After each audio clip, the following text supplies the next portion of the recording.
are, the very first episode of the Atomic Shift podcast. Welcome. There is a fair bit of housekeeping to do, but I'll leave all that to the next episode because this one is more of a public service announcement. In fact, this was not the episode that we intended to launch with. It was meant to be the fourth one, but given the current global climate, we felt that this is most appropriate. Before I get into my forward, I will make a few remarks on this pandemic we're facing. There is very little I could say about the COVID-19 situation that hasn't already been discussed at length around dinner tables, in television studios and WhatsApp group chats, and on podcasts like these everywhere over the last month. There is so much negativity and apathy surrounding this issue, and some of it rightly so. The governments around the globe could have and should have done a much better job in containing this. All the fake news and conspiracy theories that people are engaging with, they're deterring our fight against this virus. And we continue to see some seriously irresponsible behaviour by individuals actively transgressing social distancing protocols designed to protect everyone. Yes, there is so much bad and ugly out there right now, but I do think it's important to recognise all the good work we're doing as a society as well. This has been and will continue to be the ultimate test of humanity's resilience and spirit, at least of our times, let's hope. And in the relentless and selfless service of our doctors, nurses, healthcare workers, teachers and other essential service workers, I can see that undying spirit. In anyone who has had to cancel their holiday plans, postpone their wedding, shift to work from home or homeschool their kids for the last few weeks, I can see that unwavering resilience. Provided we don't become complacent and continue to take hygiene, social distancing and self-isolation seriously, we can end all of this a lot sooner, and more importantly, with fewer lives lost. Just hours before recording this, in fact, health officials in Australia released a press statement expressing cautious optimism about the outbreak rate, which has just begun to stabilise. This is a win. Yes, it's just a baby step in a huge marathon, but it's still a step in the right direction. So moving on to our episode now. This episode we have two guests, Kiran Lele and Abhi Phatak. Kiran is a medical doctor, a psychiatry registrar working at a public hospital here in Sydney. He has this pragmatic way in which he explains psychological principles with great analogies, and he's not afraid of charting the vague territories that this topic often presents with. And in this session, he has clarified multiple misnomers and provided many unique and useful insights into mental health. Abhi, on the other hand, is a data scientist by profession, and he has this special gift of being able to walk into any room and quickly gather who's uncomfortable, who's stressed, who needs a quick pick-me-up. And just with his charm and wit, more often than not, he can make you feel better. So when I wanted to discuss mental health, these two were my obvious and luckily willing choices.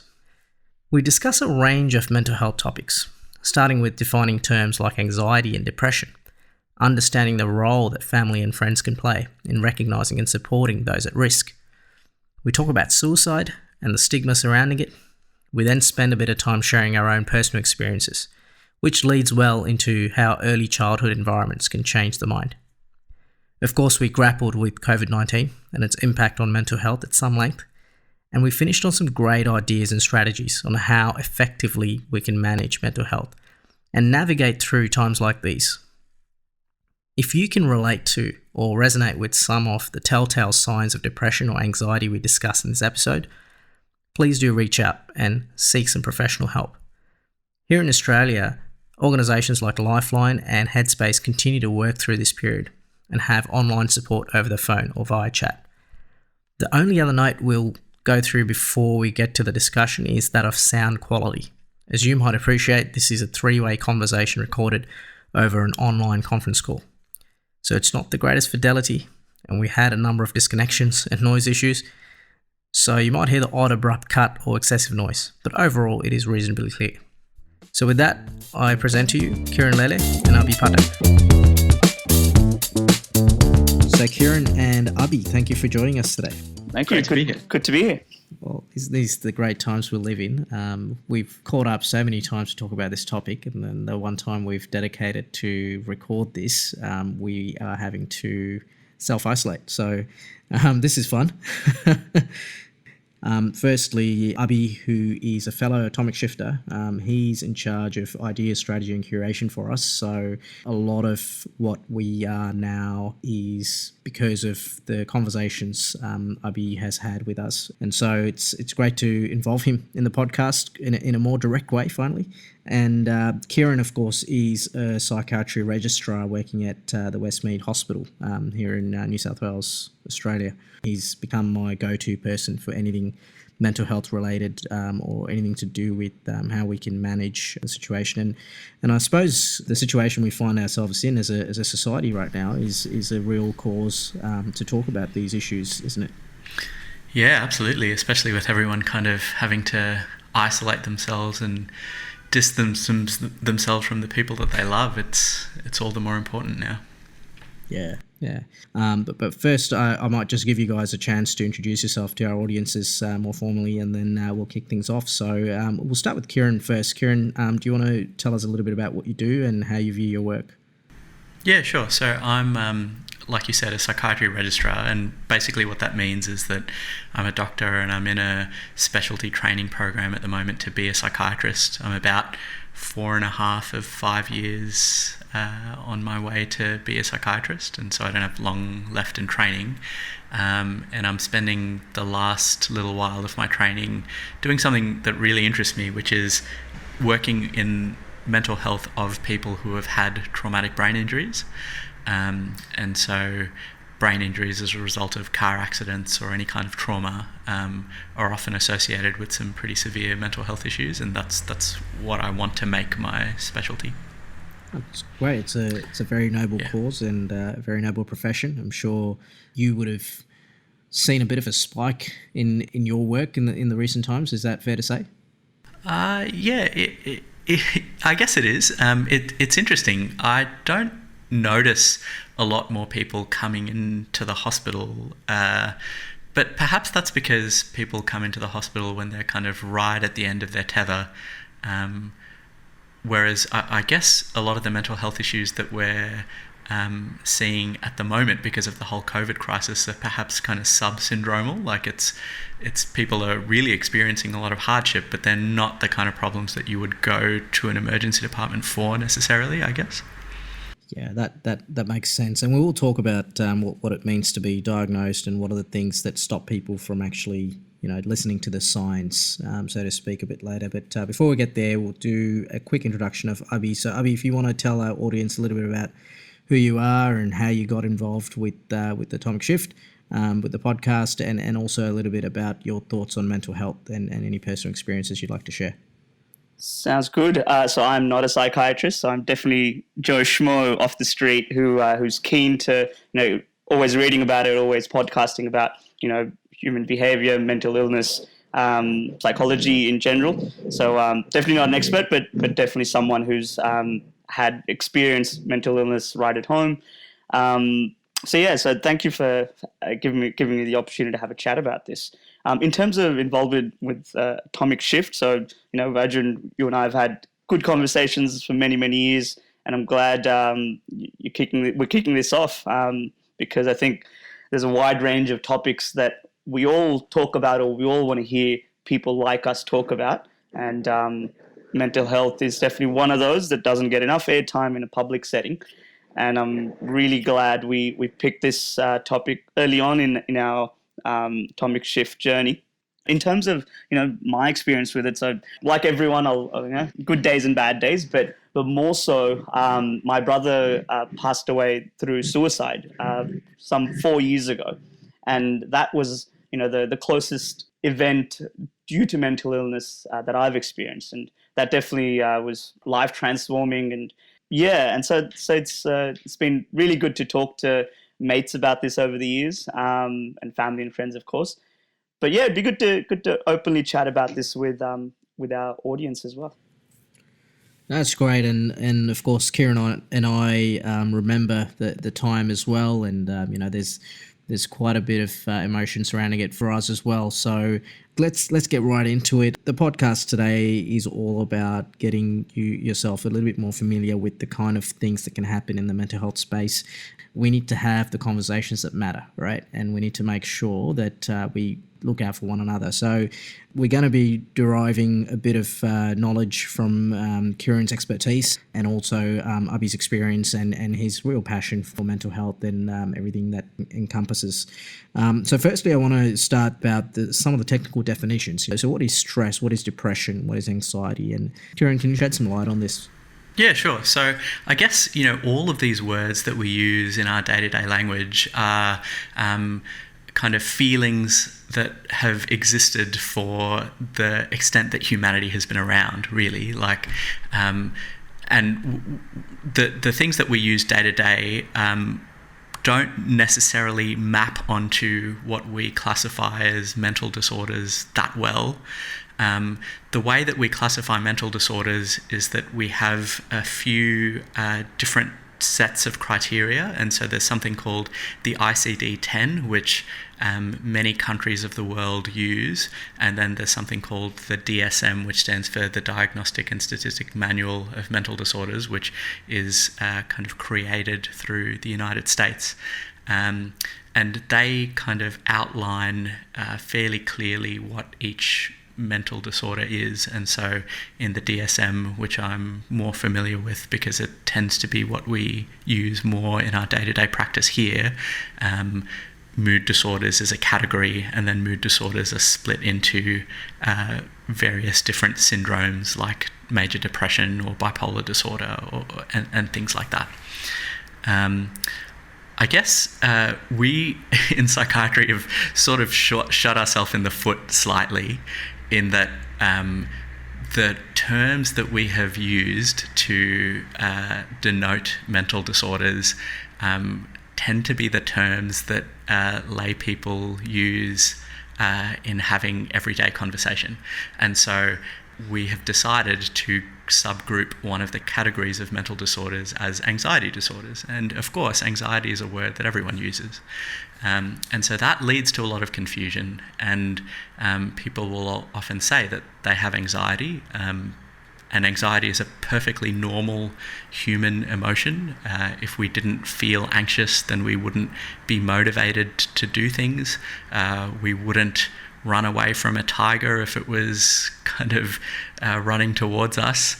And so anxiety is very normal, but we as psychiatrists have created this kind of category called anxiety disorders, which is meant to denote abnormal anxiety. And so that leads to confusion, I guess. Yeah. And what would you say is depression? At what stage would you say that the anxiety or the stress has gotten to the point where it's unhealthy enough for intervention of some sort? Okay, that's a really good question, because I guess, just speaking broadly as to when you would classify something as a mental disorder, we tend to use a few markers. One of them is if it's affecting your function in your day-to-day life. And so if as a result of the symptoms of this disorder, you can't function at work, or you can't function in your relationships with other people or something like that, that's one marker that needs to be met. And I guess the second marker is that it causes you a great deal of subjective distress. And so, for example, if you had like a depressive disorder or something, or you had depressive symptoms, and then you were saying yourself, well, I don't really feel depressed, well, then it would kind of be nonsensical to call it a depressive disorder, right? And so those two markers need to be met.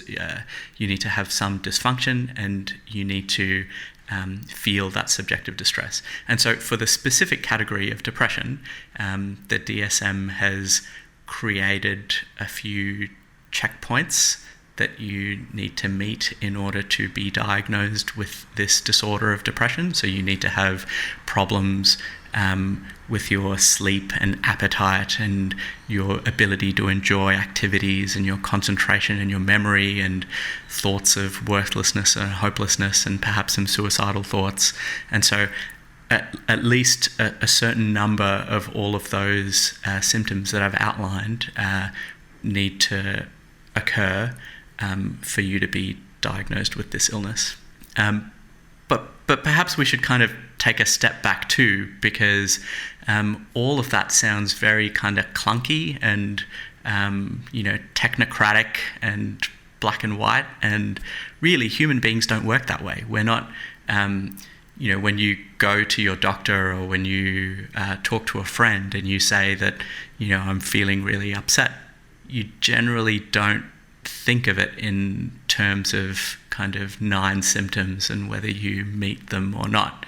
And so what we're talking about here, and the question that you asked me, was something to do with mental disorders or diagnosis or mood disorders, whereas that whole kind of thing of disorders is kind of a way of thinking that we have tried to use to make sense of what is a very vague and difficult to understand part of humanity.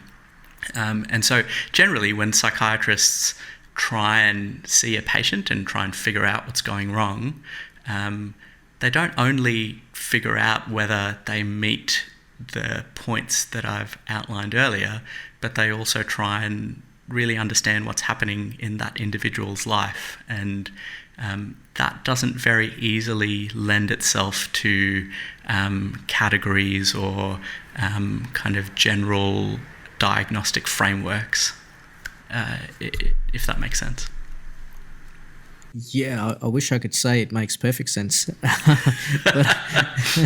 but I suppose this is the challenge with mental health that is so unique as opposed to anything other medical related issues, in the sense that a lot of it is about perception, and there's no blood test that could tell you that you're depressed. There's no scan or an X-ray that could tell you that you have anxiety disorder. So it is a complicated matter, and it is something that requires a lot more conversation, it requires a lot more articulation. And, growing up in Australia, all three of us have grown up in, I would say, reasonable conditions compared to the rest of the world.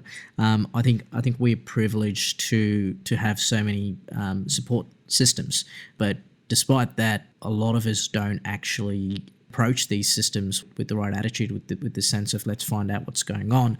It's usually, someone has to be pushed into this space. I mean, Abhi, I just want you to, if you can chime in here, because we've had conversations about this and how difficult it is to socially come out with an issue, even if it's to your own family or friends, let alone a complete stranger and a psychologist or a therapist. So what's your take on that? Well, yeah, absolutely. I think tying with what Kiran was saying, the diagnostic criteria aren't obviously what we experience as individuals, and neither do we look at our friends through those criteria. So if the question is, well, how do we detect those? How does it manifest in our friends? So then each one of us has our own signs and lead indicators as to, well, my friend doesn't seem quite right, or, he's been a bit down, or, so we'll all end up coming up with our own criteria and all our own heuristics of what is their baseline, and then what is off from that. So that's kind of one, and it's a learning curve. And now as we all get more and more educated about telltale signs, we can sharpen up our lead indicators and step in early. But if we're then kind of looking at it from individual's perspective, that's even more harder, because, the conversation you need to have with yourself and to acknowledge that this is not my normal takes a lot of courage, takes a lot of guts to obviously reach out and say, hey mate, can we have a call? I'm not okay. And that's why those, the campaigns, are you okay, are critical in that fight for the individual self to go, it's okay to be vulnerable.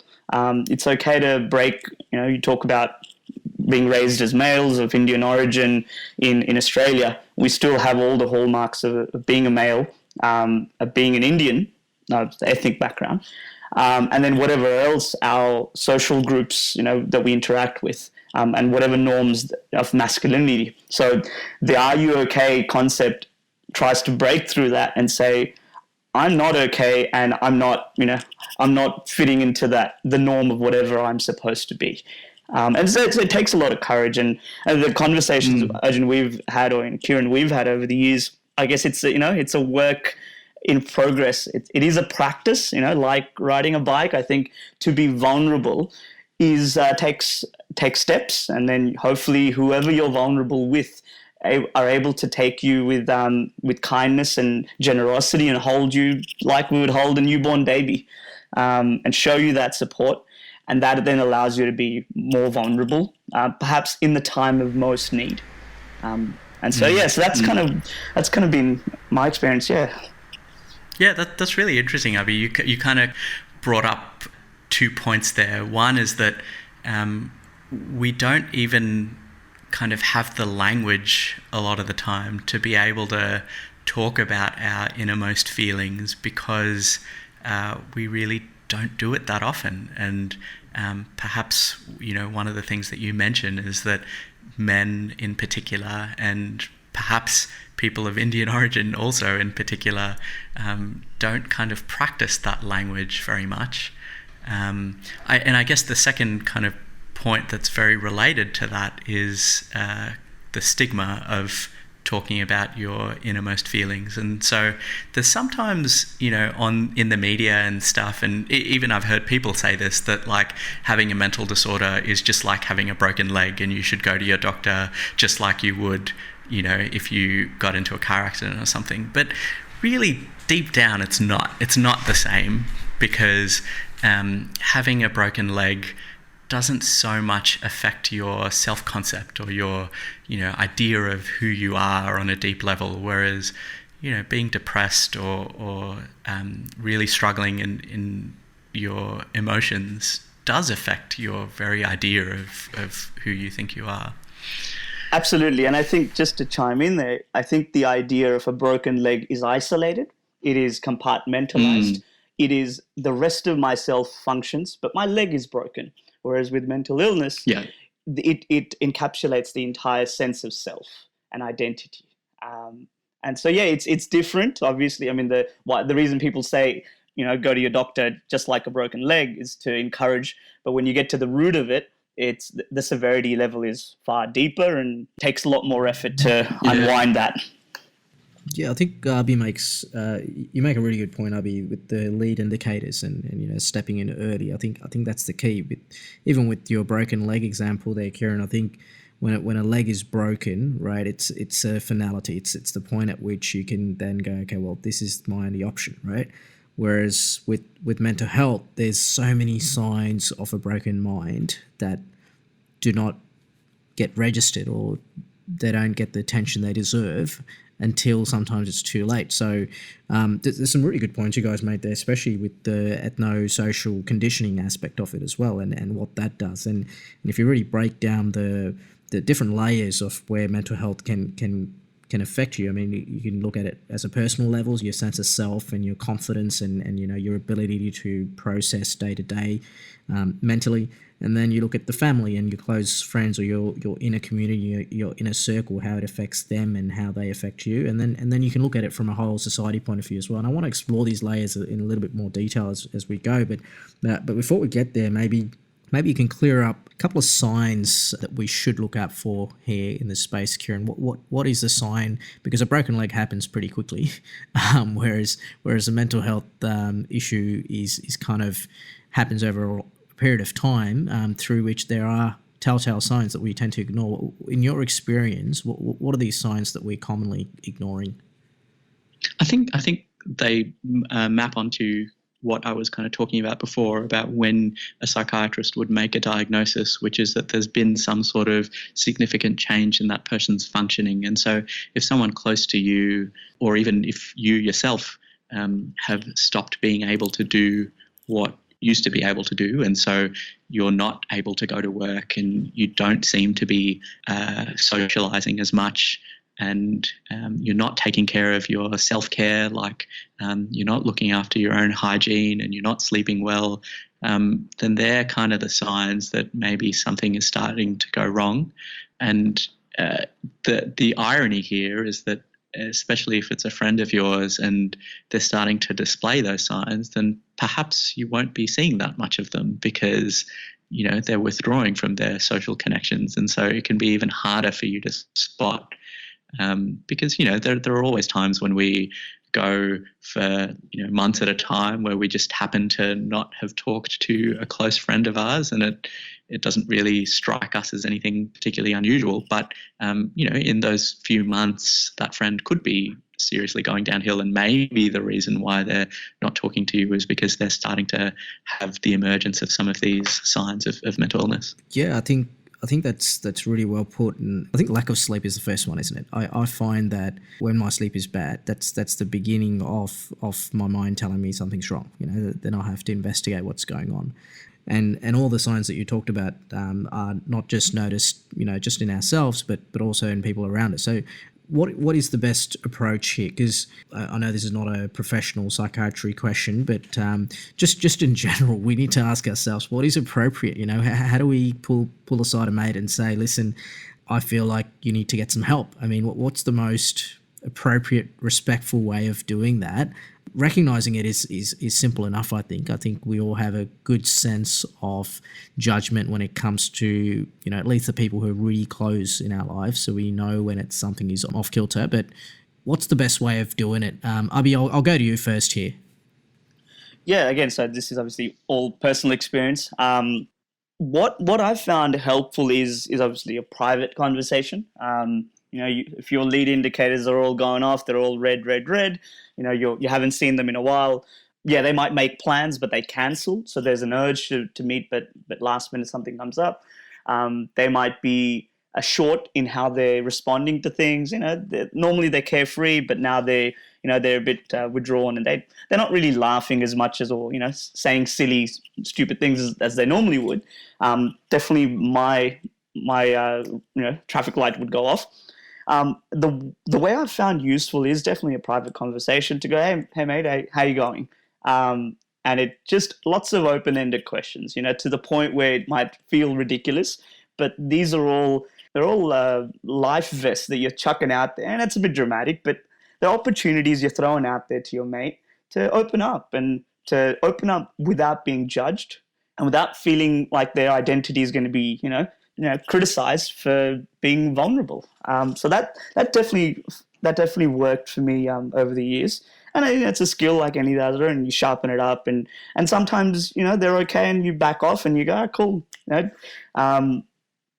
So it is a matter of practice, but I think lots of open-ended questions gets a conversation happening, and if nothing else, at the end of it, you walk away with much better conversation, even if it's not about mental health.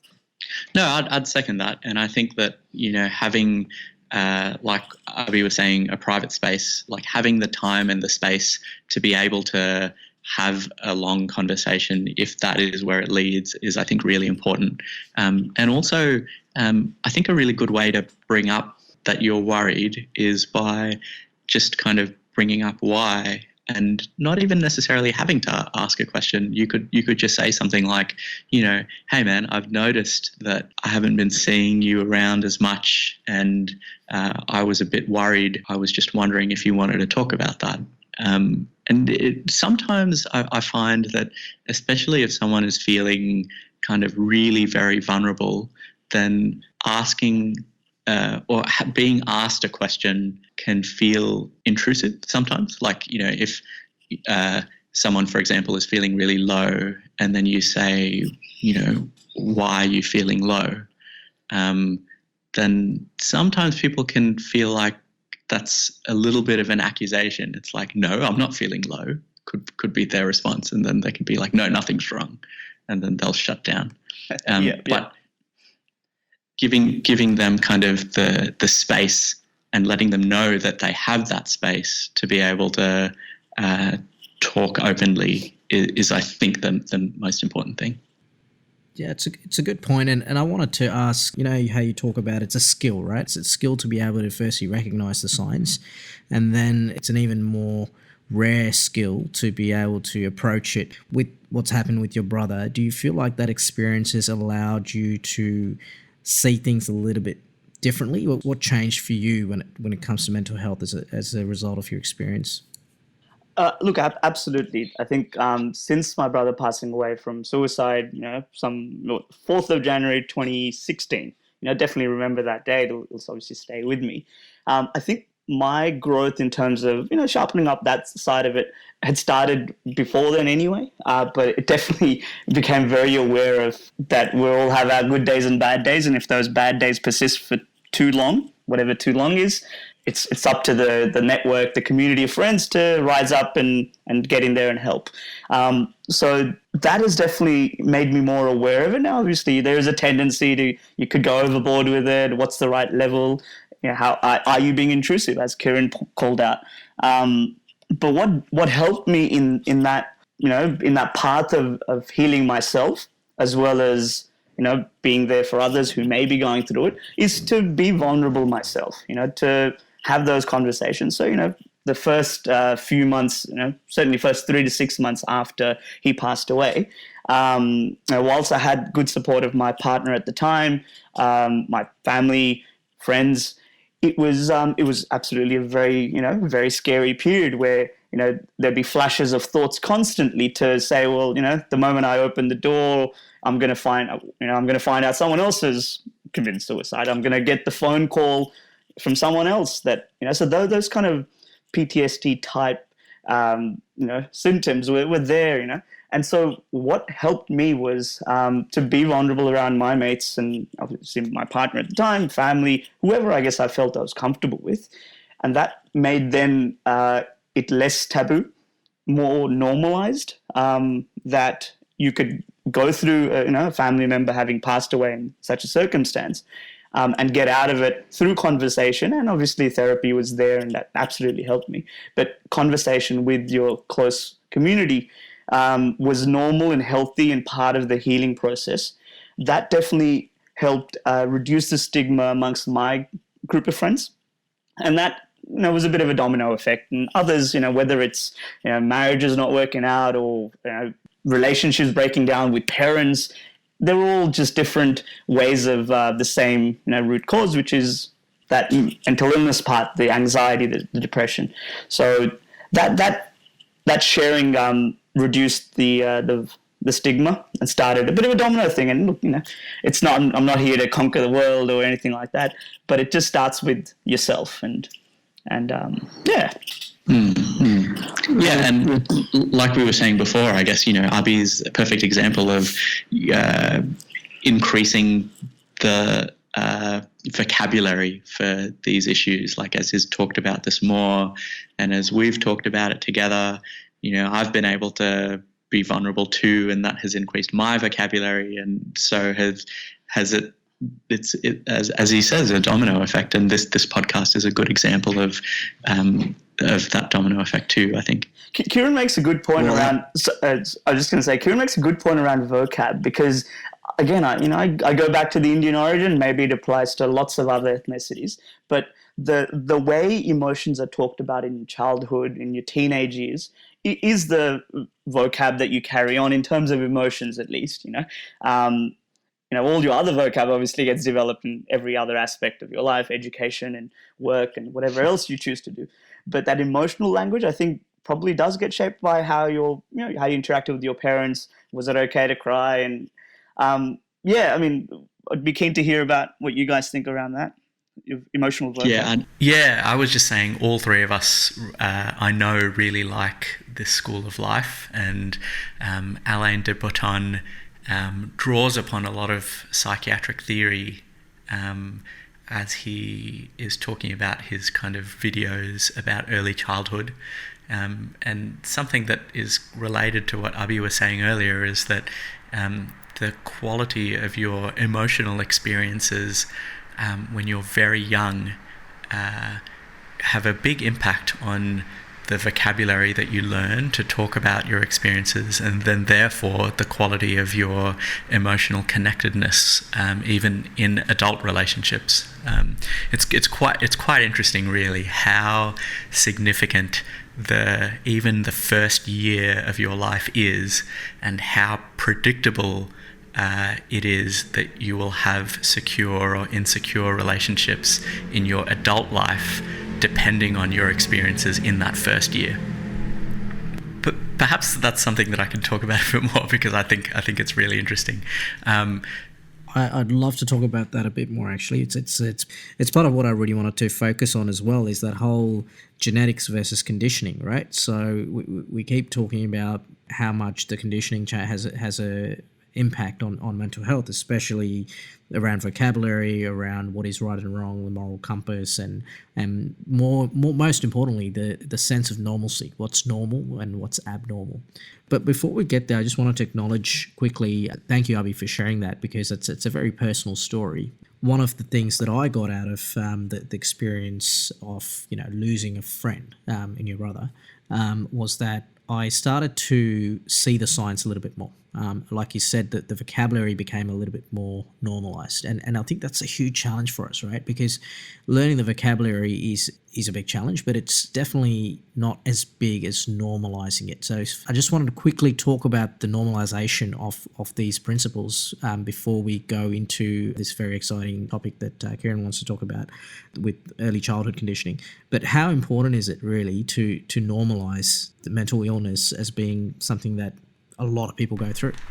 Yeah, I think normalizing mental health difficulties is really important, and I'll talk about that a bit in a second, but I just want to bring up a kind of corollary problem, which is that if we talk about kind of normalizing mental health difficulties a bit too much, then it does lead to an opposite problem, where a lot of the kind of everyday difficulties that humans face as a result of being human are then labelled as mental health illnesses, and then rather than looking for appropriate solutions or ways to navigate the problem in their own life, they sometimes inappropriately will seek the kind of treatment of a mental health professional and medications, which can sometimes be unhelpful in those circumstances. So, for example, if someone is having a crisis in their lives, perhaps as a result of a relationship breakdown or something, it may well lead to an episode of depression, and it may be appropriate that antidepressant is helpful in that scenario. But I worry sometimes that if we normalize mental health diagnoses, or we kind of destigmatize them to a certain extent, it may be that rather than looking for ways to deal with the angst of a relationship breakdown in someone's own life, they will go too quickly to psychiatry and antidepressants. So that worries me. But I think your earlier point of trying to talk about emotions and mental health difficulties more broadly is certainly a good one. And as we do that more and more, then we can have a more nuanced conversation as to when seeking psychiatric treatment from a doctor is appropriate and not appropriate. It's a really good point. So, yeah, let's sorry. Elaborate on that a little bit. So if we were talking about the vocabulary before, there is, I think, a legitimate argument to say that psychiatry as a profession has introduced a certain vocabulary into the discussions that we have, where we kind of where we label kind of emotions going up and down as bipolar or something like that. And so I guess that is part of my worry too, that if we incorporate psychiatry's vocabulary a bit too much in discussing our everyday emotional experiences, then that might lead us to believe that psychiatric treatment is the solution to, I guess, a day-to-day problem. Kiran, if I can clarify, what I'm hearing is that I think triaging different levels of, anxiety, not disorder, but anxiety, triaging then allows us to, go, okay, this sounds like I could have a chat with my friends, and I could, this could be something that would be helped by opening up with my network. And then you might get to a point where, again, you have to be clued in, or someone has to let you know, is, hey, look, I think it's more than just having a chat, mate. I think you do need to go see a psychologist and go through talk therapy or the various therapies through talk. And then there would be probably a point where the psychologist would be saying, look, I think we need to consult with a psychiatrist. Would that be the approach for the layman, or what would you recommend? Sort of. So I do agree that psychiatrists are probably, like, if you think about a pyramid, right, where at the bottom is everyone who's experiencing day-to-day problems, and as you go up the pyramid, the problems are getting more and more serious, and there's a very small number right at the top who have extremely serious problems, then I do agree that it's probably the psychiatrists that are looking at the top of the pyramid in terms of the most serious problems. But I also don't want to only see it as a continuum from less serious to more serious, because I do worry that there is also a qualitative difference. So there's the people who we see in psychiatry might be categorically different in their types of problems compared to the everyday person. For example, I don't know whether the everyday people that you and I are talking about and the problems that we're talking about, I don't know how much those people can relate to the problems that a person who suffers schizophrenia experiences. And so hearing auditory hallucinations and having delusions that you're being watched by cameras and something like that is an experience that's very difficult for us to relate to. And so it's not only a quantitative difference that psychiatrists treat the most serious mental health problems that fall on a continuum, but there is also this categorical and qualitative different category.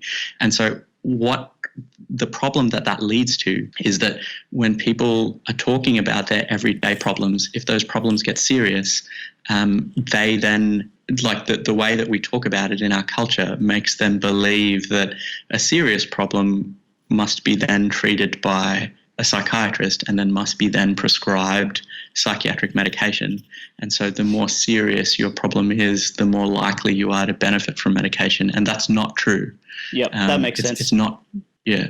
And so if someone who does have serious problems but doesn't fall into the category that would benefit from medications, if they go and seek medications and are prescribed those medications, then that might in fact do them harm. It might be not only that they're not kind of going down a track of a solution that would benefit them, but they're also going down the track of a treatment that has lots of really bad side effects. That must put a lot of pressure on you as a psychiatrist. I mean, in terms of diagnosing someone accurately. Yeah, absolutely, because people will kind of come in with very serious distress, and they'll come to the emergency department having made a suicide attempt and feeling really hopeless. Unfortunately, some of the language that we use to talk about these problems will have kind of put into their minds this idea that because they are so distressed that they are feeling suicidal, the appropriate treatment for that is then medication or hospitalization or something like that.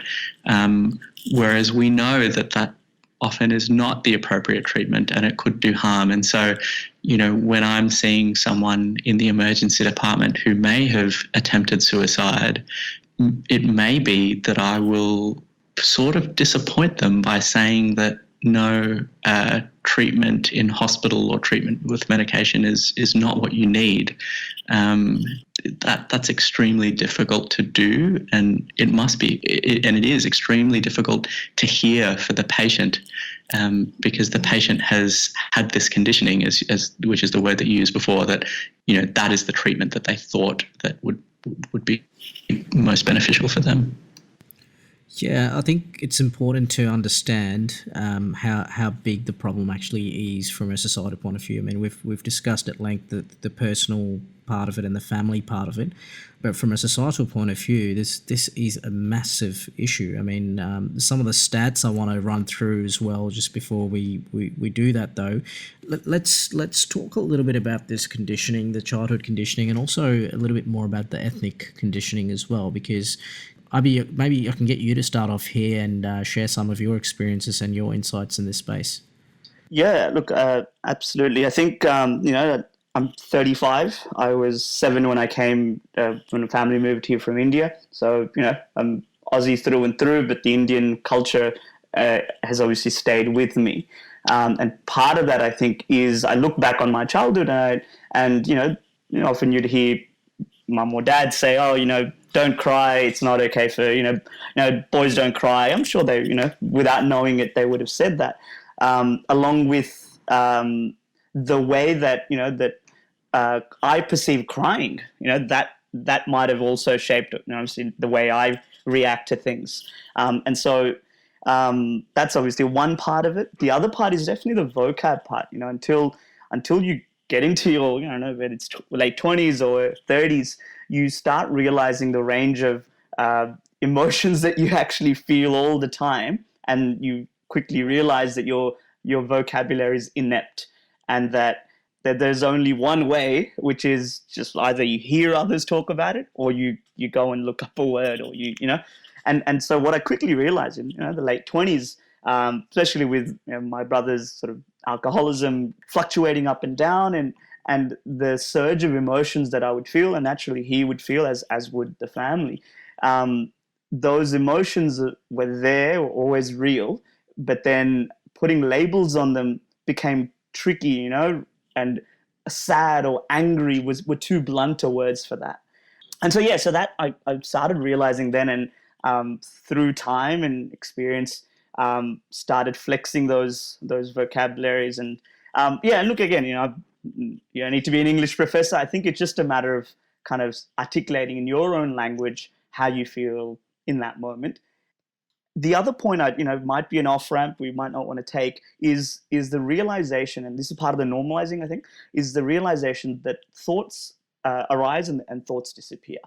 And that part of it is also, I think, good to talk about when we're talking to friends or family or whatever, because as Kiran called out, you don't want every person who's had a series of bad days or a bad relationship or whatever, or bad boss, to be at ER demanding for treatment, drugs or whatever.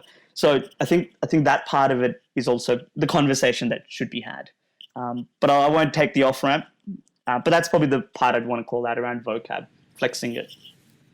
No, I love that off ramp actually. I think we'll take it a little bit later though, because I did want to talk about some of the strategies and that fall under that particular segment. But I completely agree. Before I pass it on to Kiran to share his thoughts on this, I agree on the crying thing. I mean, I was 11 when I moved to Australia from India myself, and there's just this sense of shame almost in showing emotion in general, right? And the shame amplifies when the emotion is negative or showing some kind of emotional vulnerability or weakness. And so a lot of my childhood, and I'm sure you would resonate with this as well, is a lot of it was pushing negative emotions under the carpet until at a point where they came out in ugly ways, let's say. So yeah, I just wanted to second that idea, and also if I'm not able to discern between being upset and being angry, then I don't know which one of those two things I am, right? Just knowing the words is half the battle sometimes, and the articulation level, at least the way in which it's communicated, is so low that we're actually not able to see the signs, right? So yeah, so I'll pass it on to Kiran to share some of his thoughts on this matter. Yeah, I just want to pick up kind of what you guys are talking about already, because I think it's really interesting. Like, I also remember, I was born in Australia, but growing up, I guess there was that element of, I should be positive, or if I was kind of feeling down or something like that, it was kind of approached with a, try and distract me to something more positive. And that also meant that ability to really figure out why it was that I was feeling down became difficult, and I didn't develop the language to articulate that. And I think that's a very common experience, especially from our generation being parented by the older generation. I think it was just part of their growing up where they were encouraged to be positive too. And so they imparted that without any kind of, willingness to affect us negatively. But as you know, everyone gets fucked up by their parents in some way. Absolutely. And I think part of it, too well and truly, and I think you do realize that late in your life that everybody's going to get this, and you're not any worse or you're not any special. One point you called out was around what your parents teach you, and that becomes a gold standard until that breaks and you realize you make your own frameworks. But I think that probably comes from the immigrant family moving over, their story of needing to be resilient. That could be one part, but also it could be maybe even if you're not an immigrant family, the idea of resilience and how it should manifest itself probably is changing over generations. And so, we're going to get to, what are positive steps you can take. But I think that element is probably part of our individual journeys, which is what did my parents think resilience meant? And how did they try to teach that? And how does it not then fit in with my view of what I believe resilience should be? And there'll be overlaps, but there will be some differences. And knowing those differences then helps you kind of unwind some of the bad habits they may have taught you and to hopefully put in better habits in place of those. Yeah, one other addition as to why it might have occurred too when you're talking about resilience is that especially for immigrant families, coming to a new country is extraordinarily stressful, and they have to worry about kind of making new relationships and becoming financially secure. And in that environment, perhaps there's also limited space for them emotionally to be able to tolerate the negative emotions of their children sometimes. And so it could be that, they're feeling so stressed themselves that it's kind of easier to ask a distressed child who's kind of distressed for very complicated reasons to just be positive or something. I'm so glad that we've got our promo material right there with Kiran saying every parent fucks up their child in some way. So thank you, Kiran, for that golden quote. And just to be clear, podcast. we will also fuck up our children in some way. So don't. I hope our I'm just feeling guilty now about my parents, and I hope they don't take this as a criticism. But look, it does take away some of the guilt. I think parental guilt is pretty much an evolutionary thing, isn't it? It's built into you, and you're always trying to do the best for your kids. I always think about what my kid will turn around in 20 years' time and say I could have done better. So maybe that's an interesting little exercise for us. And I do want to preamble this by saying that just because we're criticizing something our parents did, it doesn't mean we don't respect them or love them or anything like that. It's just there's a platform where we can share ideas freely, and I'm sure all our parents are pretty comfortable with us saying what we're saying. But if you were to go back in time and talk to little Abhi or talk to little Kiran, what would you say? So I'll start with Abhi on this one. What would you say to, let's say, a 10-year-old Abhi?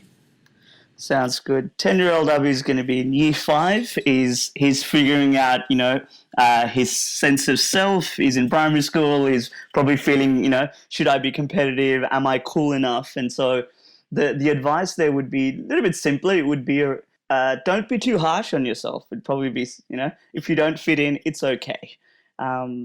As I move on, it probably gets a little bit more sharper.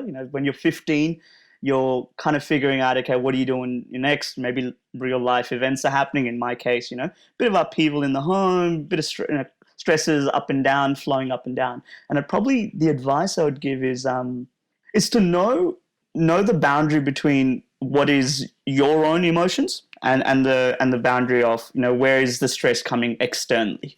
because one of the things I've realized over the years is that ability to differentiate then means you're more able to tackle your own stuff and not own the stuff that you shouldn't.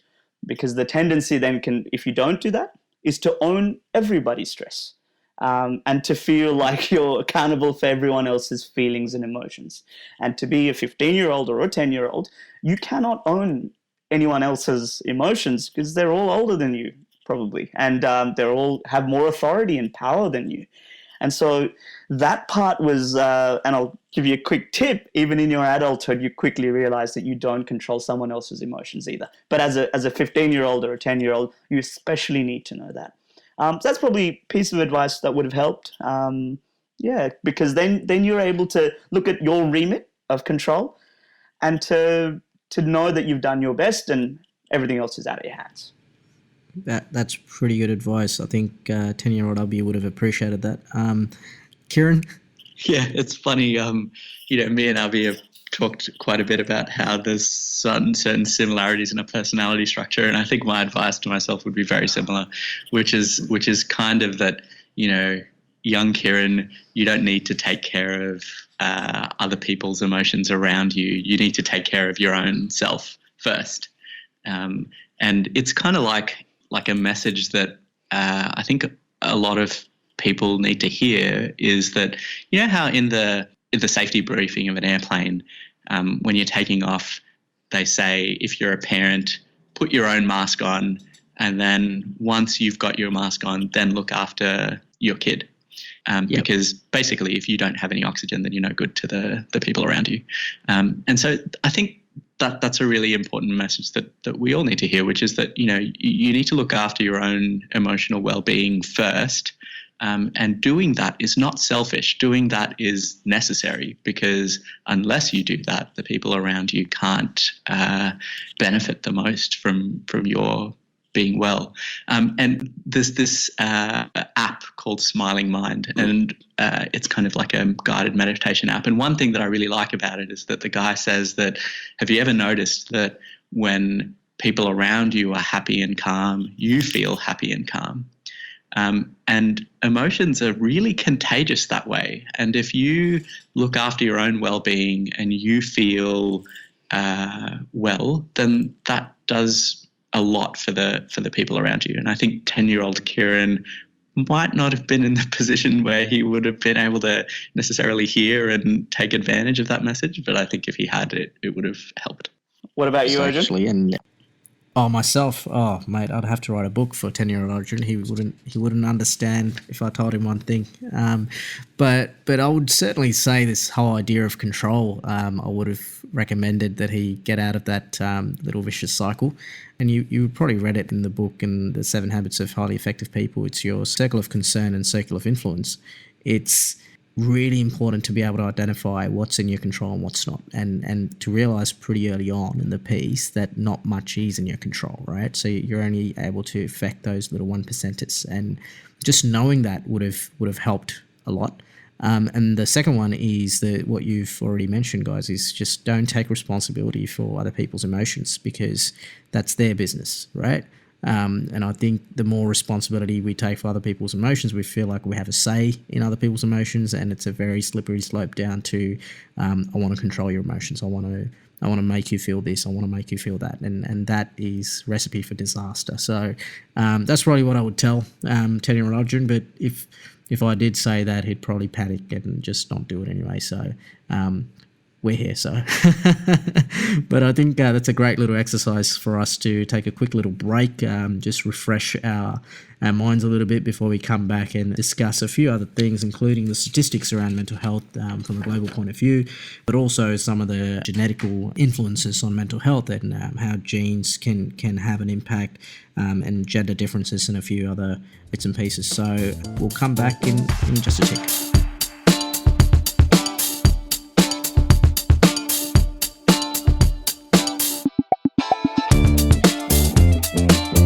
So we're back from the break. got a few things to discuss, and we've spent a lot of time trying to figure out the technology on how to make this work remotely, so we'll get going. I wanted to open this part of the podcast to talk about some facts and figures, and it's always interesting to talk about facts and figures because we're talking about real people here, so it can come across a little bit insensitive when you're talking about millions of people who are going through some level of mental health issues. But this is just to try and understand from a societal level what is actually happening and how prevalent something is. So I'm referring to the data that I have sourced from the University of Oxford. It's called Our World in Data, and I'll share the link with the podcast as well. This study estimates that 792 million people in 2017 lived with some kind of mental health disorder. So this is slightly more than 1 in 10 people globally, so 10.7% of the global population lived with a mental health disorder in that particular year. And does that number sound right to you? Yeah. We can talk about the problems with it in a little bit, but that it's a fairly consistent figure across different sources. Yeah. And if I go in a bit more detail with these stats, just to try and get a sense of the breakdown. Firstly, they've broken down the different disorders. The biggest category that I can see on that list is 14%, which is alcohol use disorder, and 13% is mental or substance use disorder. Why are these two the biggest? I think from the people that I've seen who have these disorders, it's actually very closely related to what we were talking about before with language and vocabulary and things like that. Often, especially when someone has some sort of overwhelming distress, but they're unable to express it, they look at ways of coping with that distress, and sometimes kind of subduing their emotions with a substance is one of those ways. And so often people with alcoholism or some sort of substance use disorder will come and see us, and underneath that substance use is quite a bit of distress that was previously unarticulated. I don't think that that's necessarily the problem for all people who use substances, because a lot of these substances are very highly addictive, and so what happens in some cases is that they start to use the substance not because of any other underlying psychological issue, and then get addicted to it, and then they can't stop, and then that affects their functioning in other areas of their life. And so there's probably those two large pools of people, I reckon. Yeah, that actually puts some perspective around that actually, and it makes a bit more sense. And of course, depression is quite high as well. But what's interesting in this particular bit of data here is that the split between male and female, and in almost every single category, you're finding a higher percentage of females being affected. Except for schizophrenia, which is only a 0.01% difference, and also alcohol use and drug use. Those are the only three categories that I can see that have a difference in the other way. But is there anything from a medical point of view that suggests that the female population is more inclined to develop a mental illness?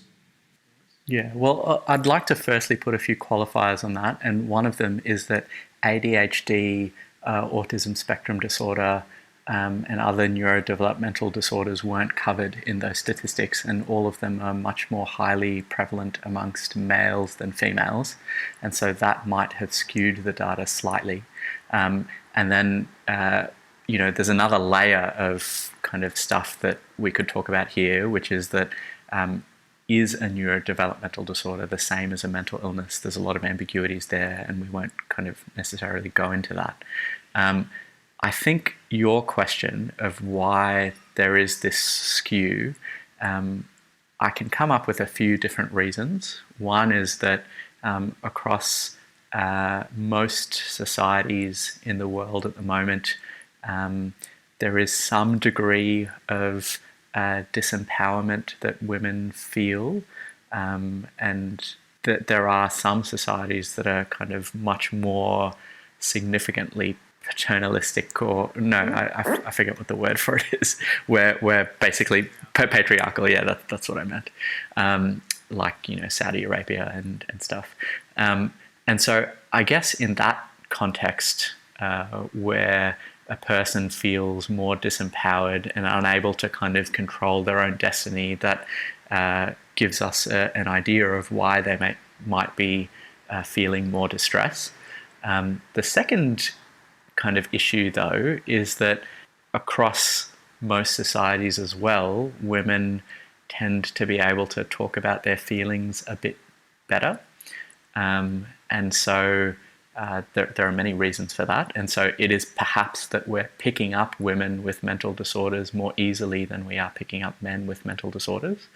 It is also possible that the criteria that we use to diagnose mental disorders favour the ways that women express their distress.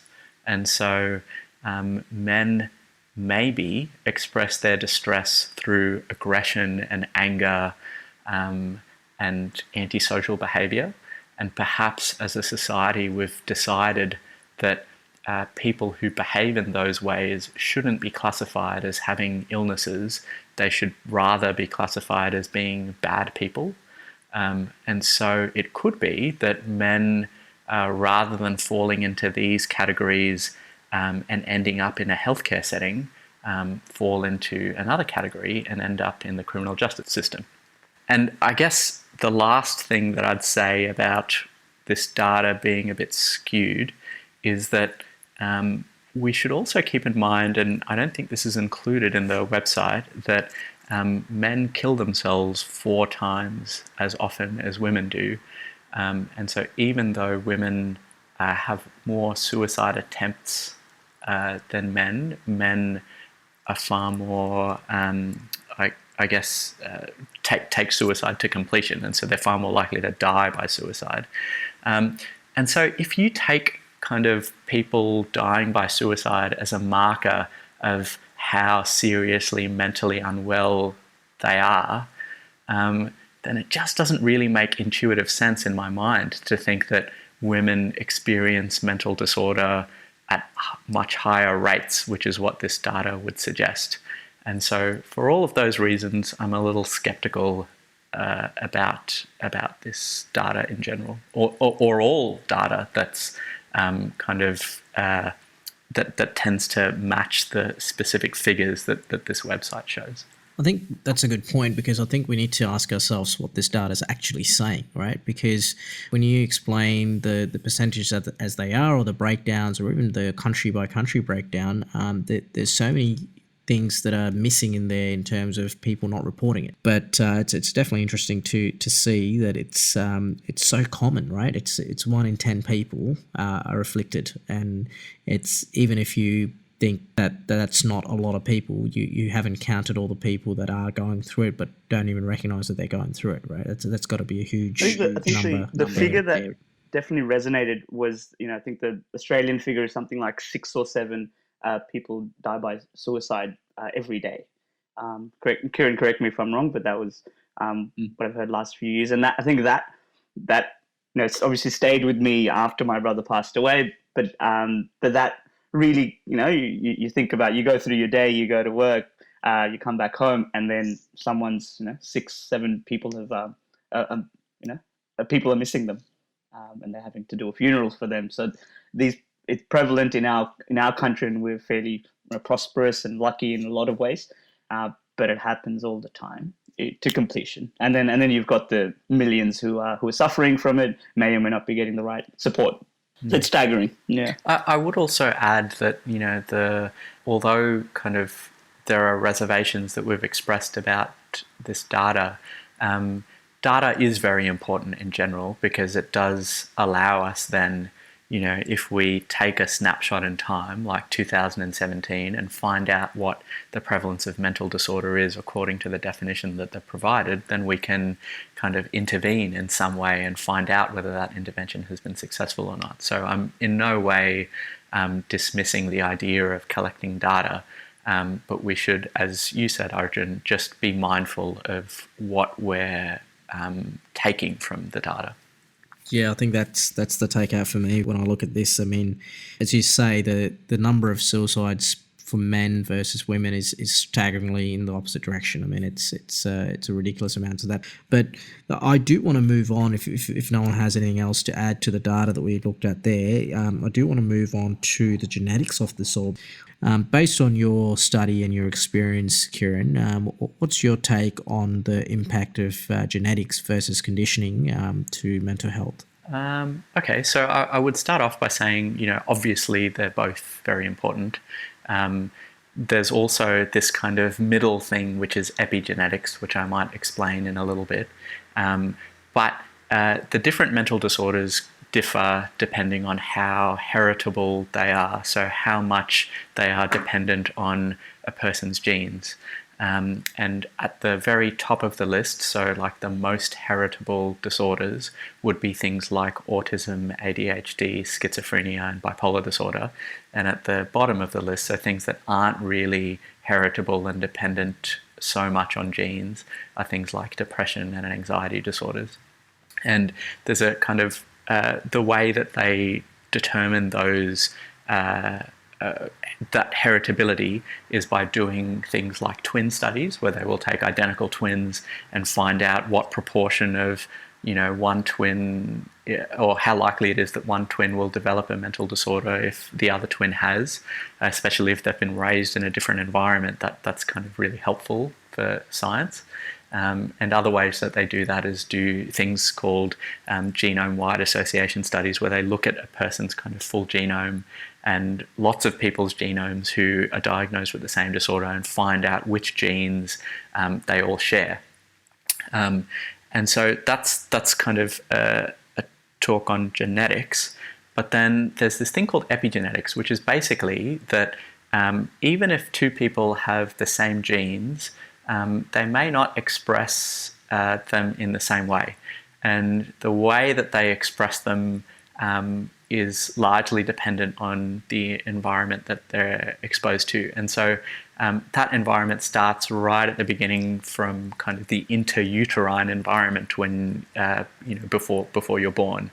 And that can kind of influence a gene's, when a gene gets coded into proteins, there's lots of different steps where the environment will change the expression of those proteins and those genes.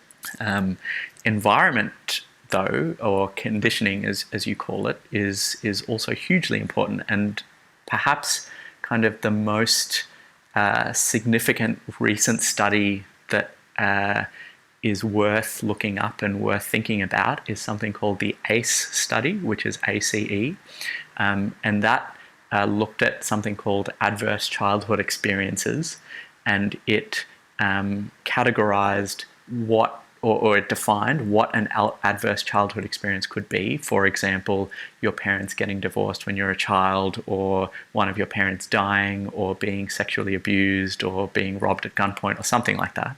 And then it tallied them, and it showed very clearly that the more adverse childhood experiences a person had, the more likely they were to develop mental disorder broadly defined. And so a very clear predictor of mental disorder, and also a very easy way for us to perhaps intervene on a societal level to prevent mental disorders, lies in the early childhood environment of people. So do you think things like if the mother is really stressed at the time of pregnancy, does that have an impact? Is there studies that have proven that? Actually, I have to admit a bit of ignorance. I'm not sure.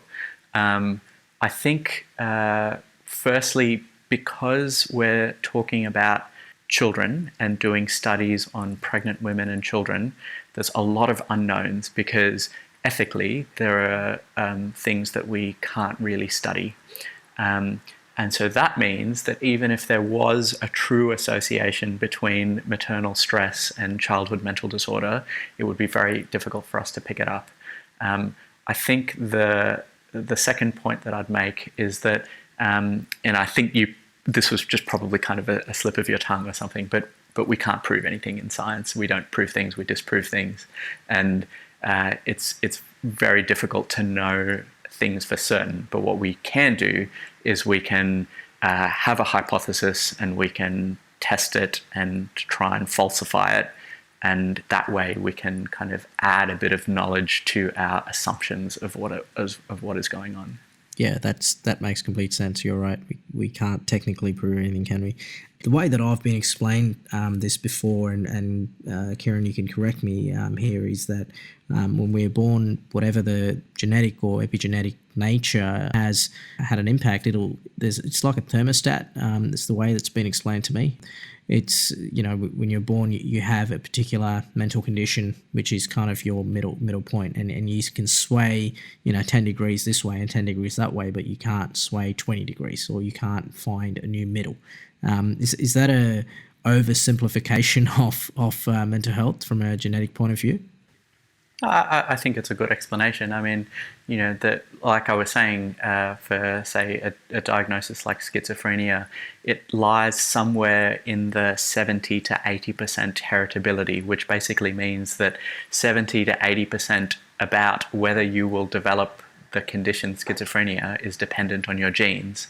But then there's a bit of variation that can occur there depending on your environment, and so nothing is certain. But you can only kind of alter your risk within certain parameters, as you quite rightly said with the thermometer analogy. Yeah, and that brings us to the parameter situation, right?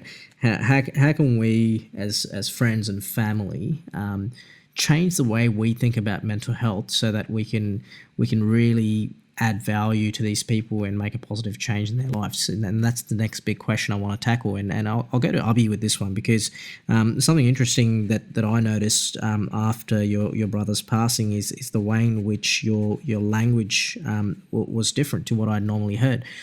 So you used the term my brother passed away through suicide, rather than my brother committed suicide. And I just want you to talk around the stigma of that, and the stigma of suicide in particular, but also just the lack of compassion in some cases, but in general a lack of understanding of mental health that can cause quite a bit of dysfunction in families. Yeah, look, it's I think try to be particular about it. Rather than commit suicide, it's passed away from. It's not a sin to do it. It's not, and that's an attempt just through the words we use. What was really interesting is my own reaction to my brother's passing from suicide. And previously I'd known a few members of the community who had, and extremely tragic. But the way it hit home was only when my brother passed away. And so firstly the perspective of it's not just a number, there's a life behind every number, that really resonated for me. So that was an interesting journey to grapple with, how I felt about him, and was there anger, was there sadness, what combination of them, how it fluctuated over time. So that was exhausting, because your mind doesn't stop thinking when you're experiencing these ups and downs. The other part of it, as you're alluding to, which is what kind of support do you get from society at large, and that is indicative of their knowledge of that illness. The classic example I like to use is the family member who might pass away in a car crash, or someone who might get breast cancer. Society is fairly well equipped to know how to deal with those kinds of methods of passing away. With mental illness, and obviously when it goes to completion with suicide, it's really difficult for people. We're not equipped with that because we're probably not equipped with the processes and the journeys that one might go through to end up passing away through suicide. And so what's interesting is, so people obviously are well-intended, but they don't have the vocab. And so you might, so the reactions you get in public, if you were to disclose it, is interesting. You might get, and then the topic suddenly changes. Whereas if it was car crash or cancer, there might be more probing, genuine probing into, how did it happen? And, what stage of cancer was it? And there's a nuanced discussion that can happen, which in doing that makes you the person who's had it have family member pass away feel normal. Whereas with suicide, that discussion often just stops. One, because the community member might feel like they don't want to probe, and they might not have the vocab. And so you do get a variance of reactions from people, and you always take it with generosity, because we're not equipped as a society at large unless we have these conversations. And so what it does do, and I'm probably going a bit lengthy, is what I as a family member, and this applies to my family, this applies to anyone that my brother was close to, you start to pick and choose where you bring it up naturally. If you're at a dinner party and someone says, "Oh, do you have any brothers or sisters?" You're going to pick. You're going to pick if you're going to disclose. Is this the right time? Where's the conversation going to go? How close am I to the person? All of these things go through your head. And sometimes I say, yep, have a brother, had a brother, he passed away, and then it might change. Or it might go to, no, not really. And then, we might move on straight away to the next thing. So these kinds of little things, little games that happen in your head, because you're constantly assessing and reassessing what is normal. When you're dealing with it, what can help from the other side is to just be open and what's the word I'm looking for? I think it's to be non-judgmental, really, at the end of it. If someone that someone's opening up to you and they've said, "Hey, I've got a family member who's passed away through suicide," what's your reaction? If you can, not change the topic straight away and ask an open-ended question, that will probably help in building that bond, and it'll certainly help that person you're talking to who's had someone pass away. So it was an interesting journey, and it continues to be. Yeah, and please don't feel bad about sharing at length here, because you're in the extremely unfortunate but also unique place where you can speak from, because the listeners can learn a lot from that experience, because it's just how we think very differently when it happens to someone else, and when it happens to one of our own, the way your brain reacts to it is completely different, isn't it? And I just wanted to address a couple of points before I pass it back on to Kiran to share his thoughts on this. But I think in our community, and in most communities, there's a stigma that's associated with death in general. And then, of course, there's the stigma of mental health itself, and how it's not a thing. It's just not a thing that exists in our mindset. Because how many times have you heard at a dinner table conversation with your parents growing up that someone was going through depression? I've never heard it. I don't think many people do. It's just not a point of conversation, because it's not a real thing. So you grow up thinking that it's not a real thing. So long and behold, someone passes away through suicide. You just don't know how to react to it, because you just don't know what set of circumstances, understandable circumstances, would have led to that action. And I will put my hand up firstly and say I'm guilty of blaming your brother. Even if at his funeral I was sitting there fuming, thinking, how could he do this? And I had to be corrected by my wife, who's a psychologist, but also a lot of friends who explained to me, and the more research I did into mental health, I had to learn that this is a condition. This is not something that someone just does willy-nilly. This is serious. This is like you say, it's more like cancer, less like choosing to do something. So that's been my huge learning from it as well. And I think we tend to trivialize these things as well. I don't know if you'd agree, Abhi, but I think we trivialize suicide in particular in a really insensitive way as a society. We say things like, "Oh, I'd rather kill myself," or "hang me dead," or just these expressions that we look. It's really interesting, and what happens is my brother passed away, and I suddenly started noticing all these expressions that we have, and you go, "Oh yeah," and oh shit, that is what we say, and I've said it 1,000 times, and you know what? I will say it 1,000 times more, because we do use death and extremities of our experience to communicate, to make fun of, like, "Oh, such a bad day. My boss was being a pain in the ass. I wish I could just shoot myself." And these are fine, and none of these, should be stopped, in my opinion.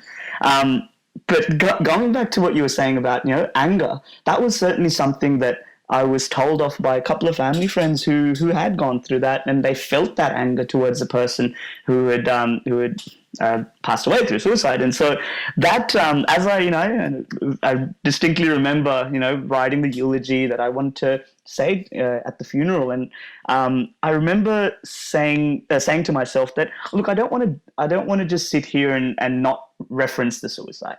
I don't want to gloss over it just because it's hard. I want to, do it in a respectful way, and give some empathy to what my brother might have gone through. And so, I tried to nuance what I said through the struggle that he would have gone through, and that ultimately he got tired. And obviously, it's a lot of life is a framing exercise, how you look at things, and you could choose to look at them this way or that way. But I guess I chose to look at him and that part of his decision through he grew tired of the struggle, and we all get tired sometimes, and this was an area he got tired, and so it's no fault of his own. And that's the other part. I think it's that when this happens, the automatic guilt that comes on is normal and natural. You go, well, what could have I done? What could have my parents have done? What could have we done? And it's everyone's journey is different, but the journey that I went on was unraveling that and figuring out, was I good enough? And I think that question is probably one that everyone should ask themselves if they happen to be in a situation where a close person is gone. We can't be superheroes for everyone. Neither does it, relieve of us of our basic responsibilities towards family and friends. So the good enough part is critical, because it tells you that, hey, I tried my best. If I could have done better next time, maybe. But you don't associate guilt and blame. These words aren't always helpful if you want to successfully get out of that headspace, I find anyway. Yeah. I think part of the reason why it might have been hard for people to kind of come up to you after your brother's death and talk about it is that there wasn't really many stories that they were familiar with. As Arjun was saying, as people are growing up, this isn't something that gets talked about much at the dinner table, and kind of you sharing your personal story is extremely powerful for that very reason.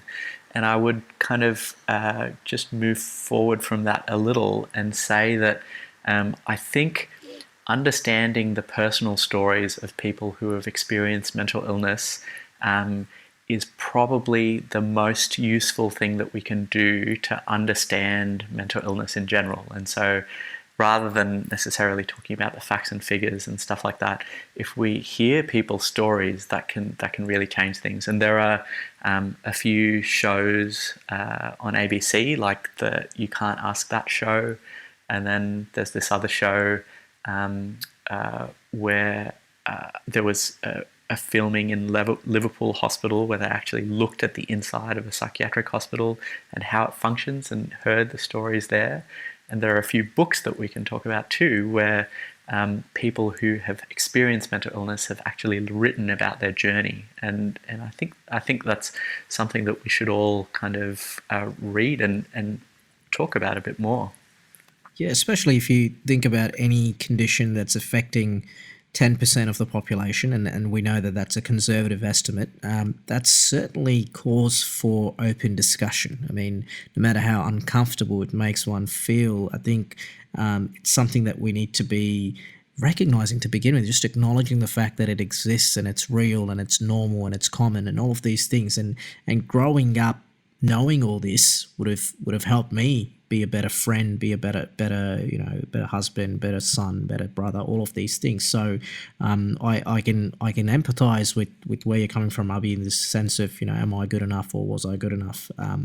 But it's certainly a tool that you can have to help you in that process is to know that these things happen, just the fact that they're real and out there's people suffering and struggling through this process. I wonder if we can look at the responsibility or guilt question a little bit, because Arjun, I think you kind of related suicide to cancer, and kind of was talking about how it isn't the person who dies by suicide, it isn't their fault, and I certainly believe that. But I think we need to look a bit deeper at responsibility, because when a person has suicidal thoughts and they're kind of overwhelmed by their emotions,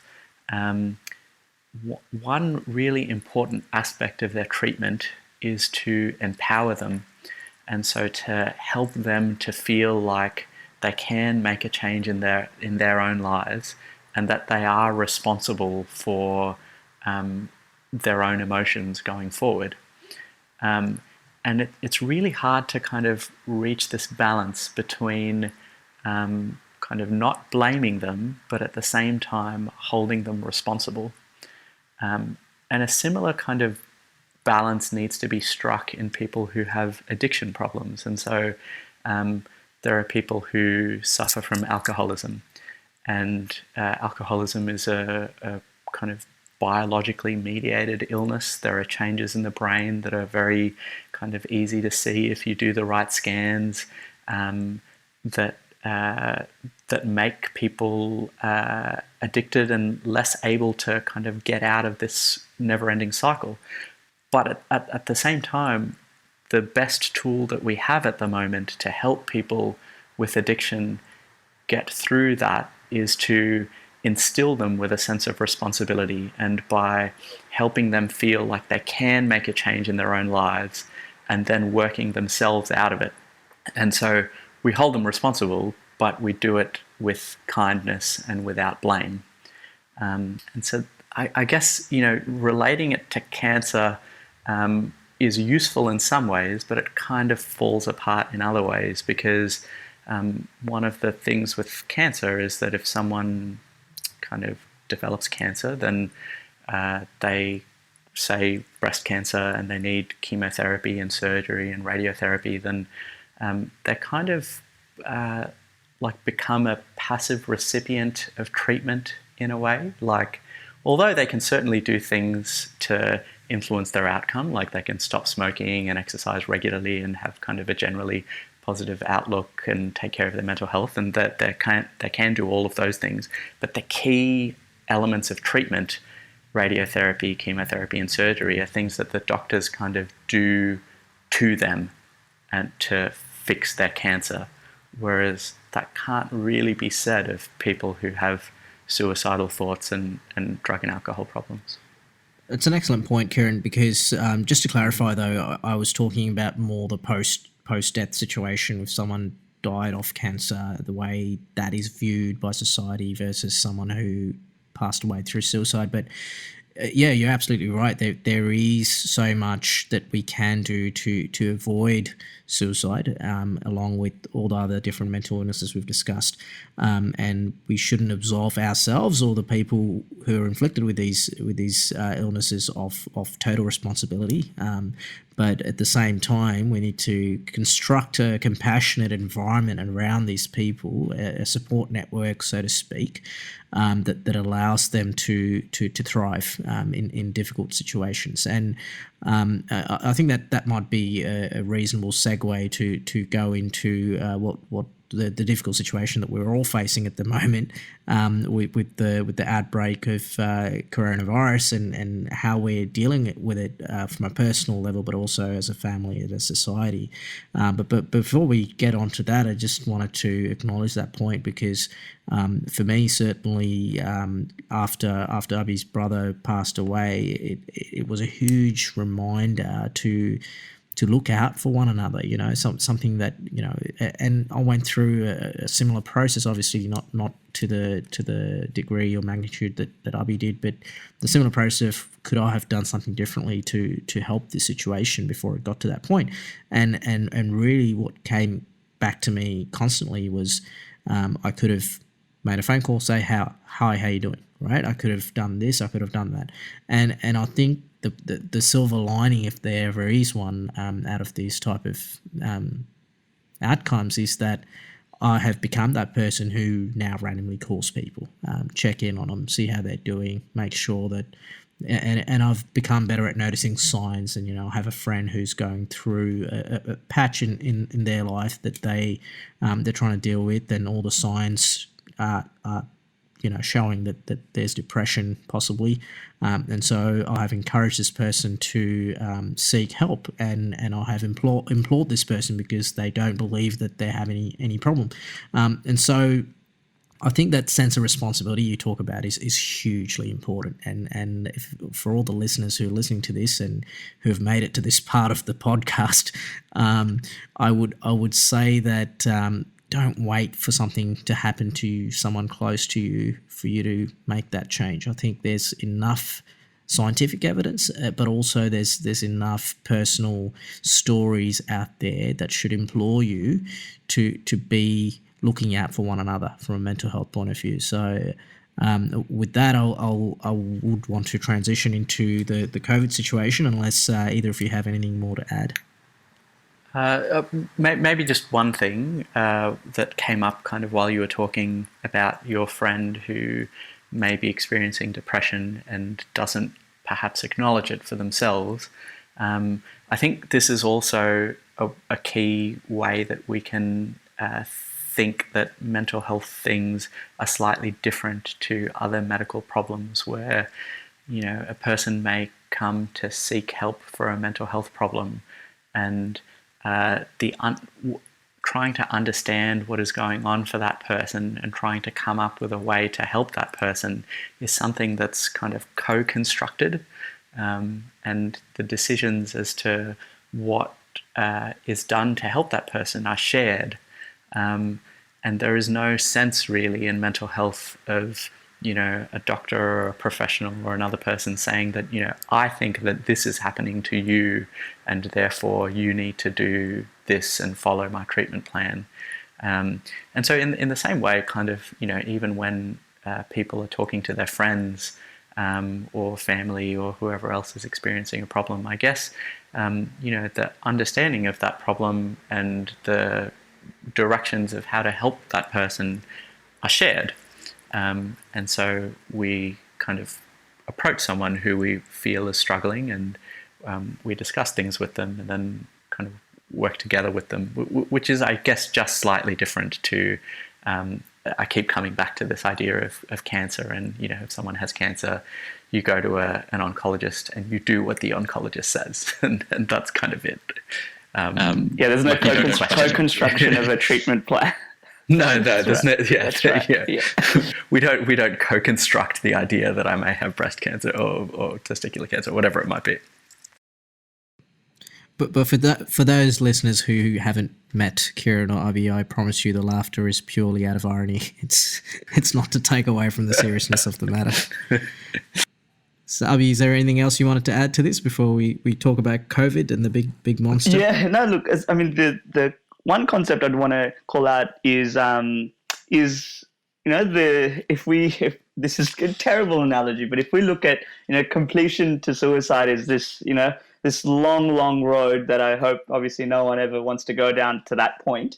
But what we all feel is, if that was a kilometer long, what we all feel is, some of us get to 10 meters, some of us get to 100, some of us get to, 999 meters. And we may figure out a way to pull back and get back to whatever our norm is.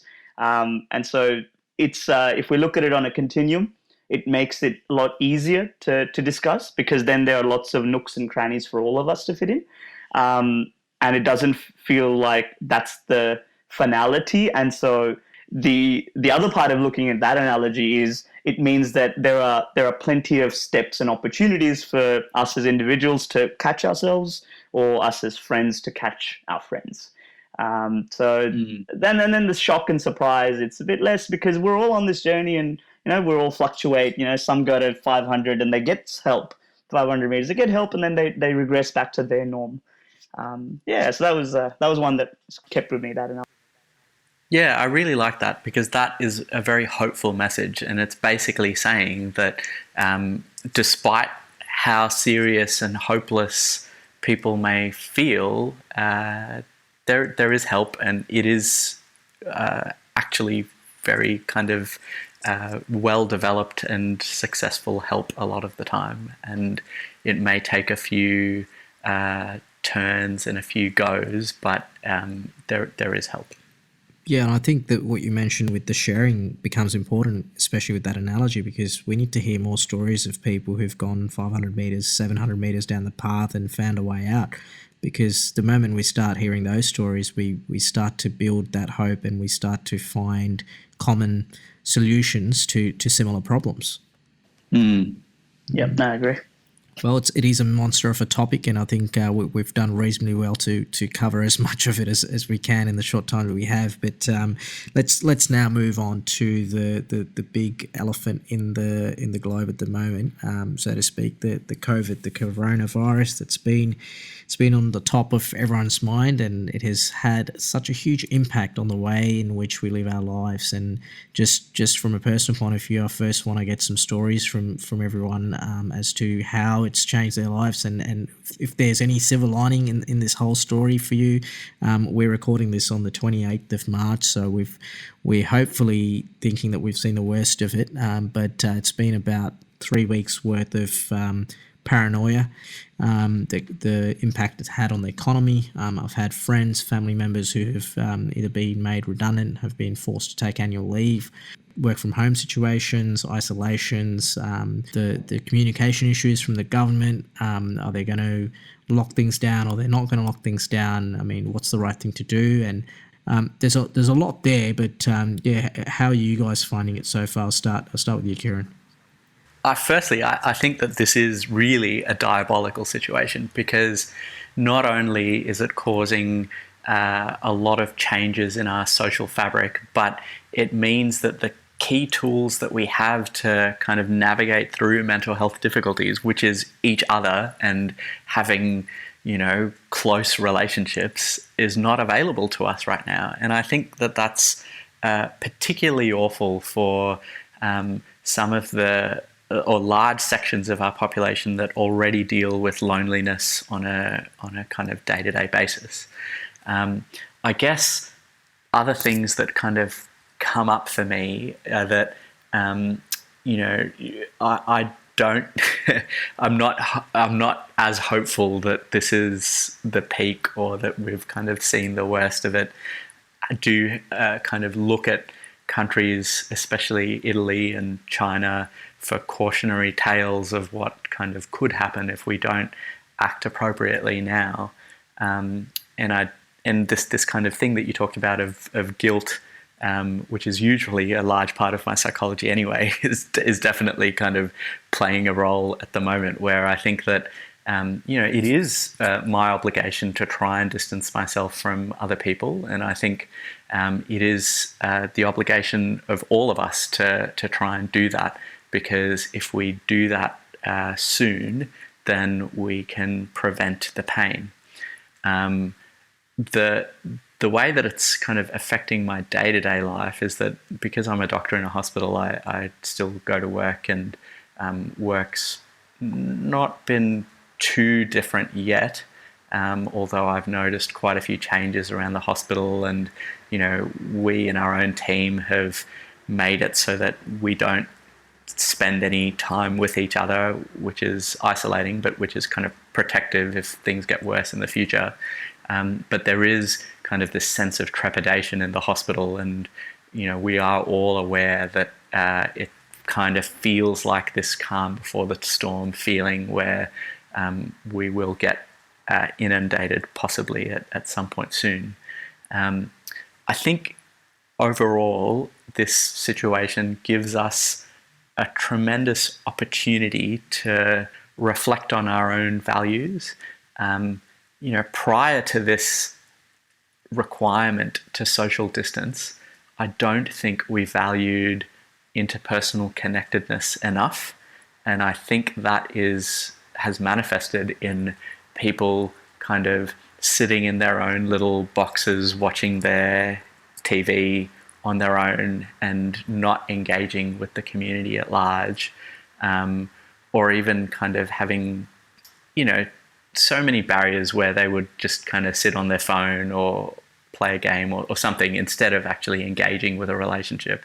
And I think that this situation will allow us, once it passes, to think, hey, those social interactions were really important and we need to value them much more than we are doing.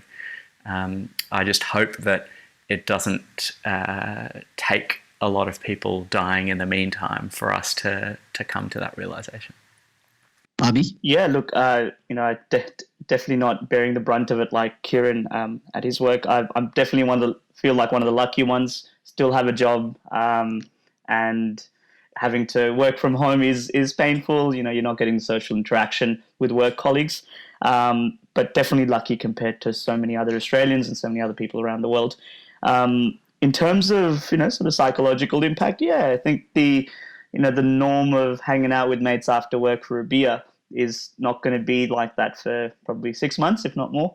And so I think it's probably, all on us to start developing techniques to keep things fresh, as go for a walk, or, give someone a call, as exactly as you said, Arjun, which is call someone you haven't spoken to in a while, because if not now, and when you have stacks of time on your hands, then when?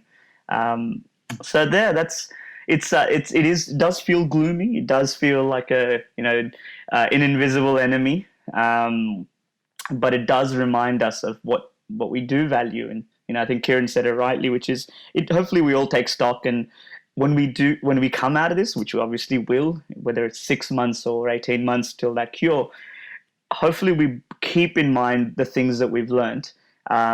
Because the usual things that we all stress about, am I making enough money? Is my car big enough? Is my have I taken enough holidays? And then the list goes on and on and on, and we compare ourselves to our peers and our family and friends, and we judge ourselves. Hopefully out of this we do think about what is important, and it doesn't mean that quit your job, but it does make you reevaluate, hopefully, what it is you value. And hopefully come out of it feeling a bit more content than you did previously before COVID came in. There's a lot of hope in what you're asking for there, Abhi. Yeah, well, I try to. It's not always successful, of course. Yeah, I guess I have some, taking what you just said, Abhi, I also want to add that, especially in Australia, after this whole bushfire crisis that happened this summer, and the drought, and a few other challenges like climate change, I've kind of felt like before the COVID crisis, the society was kind of at the end of its tether in some ways. Like we just felt like we didn't really have the patience for things, and I worry now that this will reduce our patience even more, such that when the crisis is over, there won't be a degree of kind of nuanced reflection and reassessment of values and stuff, and there'll just be a return to day-to-day grind with the same problems that we had before. And I'm really kind of I guess I really hope that isn't what happens, but that's my worry. Yeah, I think it's very likely that that's what will happen. If I'm completely realistic about what my expectations are, but some of the silver lining, like you say, is the reevaluations of what is valuable and what brings meaning into our lives. And I think one of the ways in which I could see the difference between the COVID and any other situation is I have spent a number of occasions where I've stayed in the one room and didn't leave the house for large stretches. You're talking 7-8 days at a time, especially during my uni period, where I just study out of home, or during STUVAC or study vacations and stuff. But now to do it because of this restriction is a lot harder, and to do it under the pressure and the fear of what might happen, especially the people around you, but also in a wider sense, and the economy and all of that pressure. It is mounting, and I have personally had a couple of down days just in the week that's passed where I couldn't make sense of why we are where we are. Just sitting here thinking, I wish this wasn't the case. But at the same time, the silver lining is really, for me, is that I think we interact with a little bit more respect now with each other. I think we've found a common enemy that's kind of making us allies in a sense as a society. And as much noise and as much rubbish as there is out in the social media sphere, which I want to quickly talk about, I think overall people have recognised that they're very similar in that they're vulnerable to very similar things, and they're fearful about very similar things. And I think that will go a long way to bring people closer together from an ideological point of view. But will people who are the way they were before COVID change their ways, especially when it comes to cohesive social activities and things? I don't think that'll happen. But overall, as a society, I think we can come out a bit more empathetic and a little bit more compassionate, and that for me is a possibility. But yeah, social media is a really interesting space right now with what's happening. I mean, there's all these rumors about where it originated. There's rumors about what China did and what China's continuing to do, and it's fueling a lot of racism from everyone from the Joe Blow all the way to the American president, or should I say that the other way around? I don't know. But it's difficult to try and assess what is true in this space, especially if you add to that the algorithms that people like Facebook have built to reinforce the same message over and over again.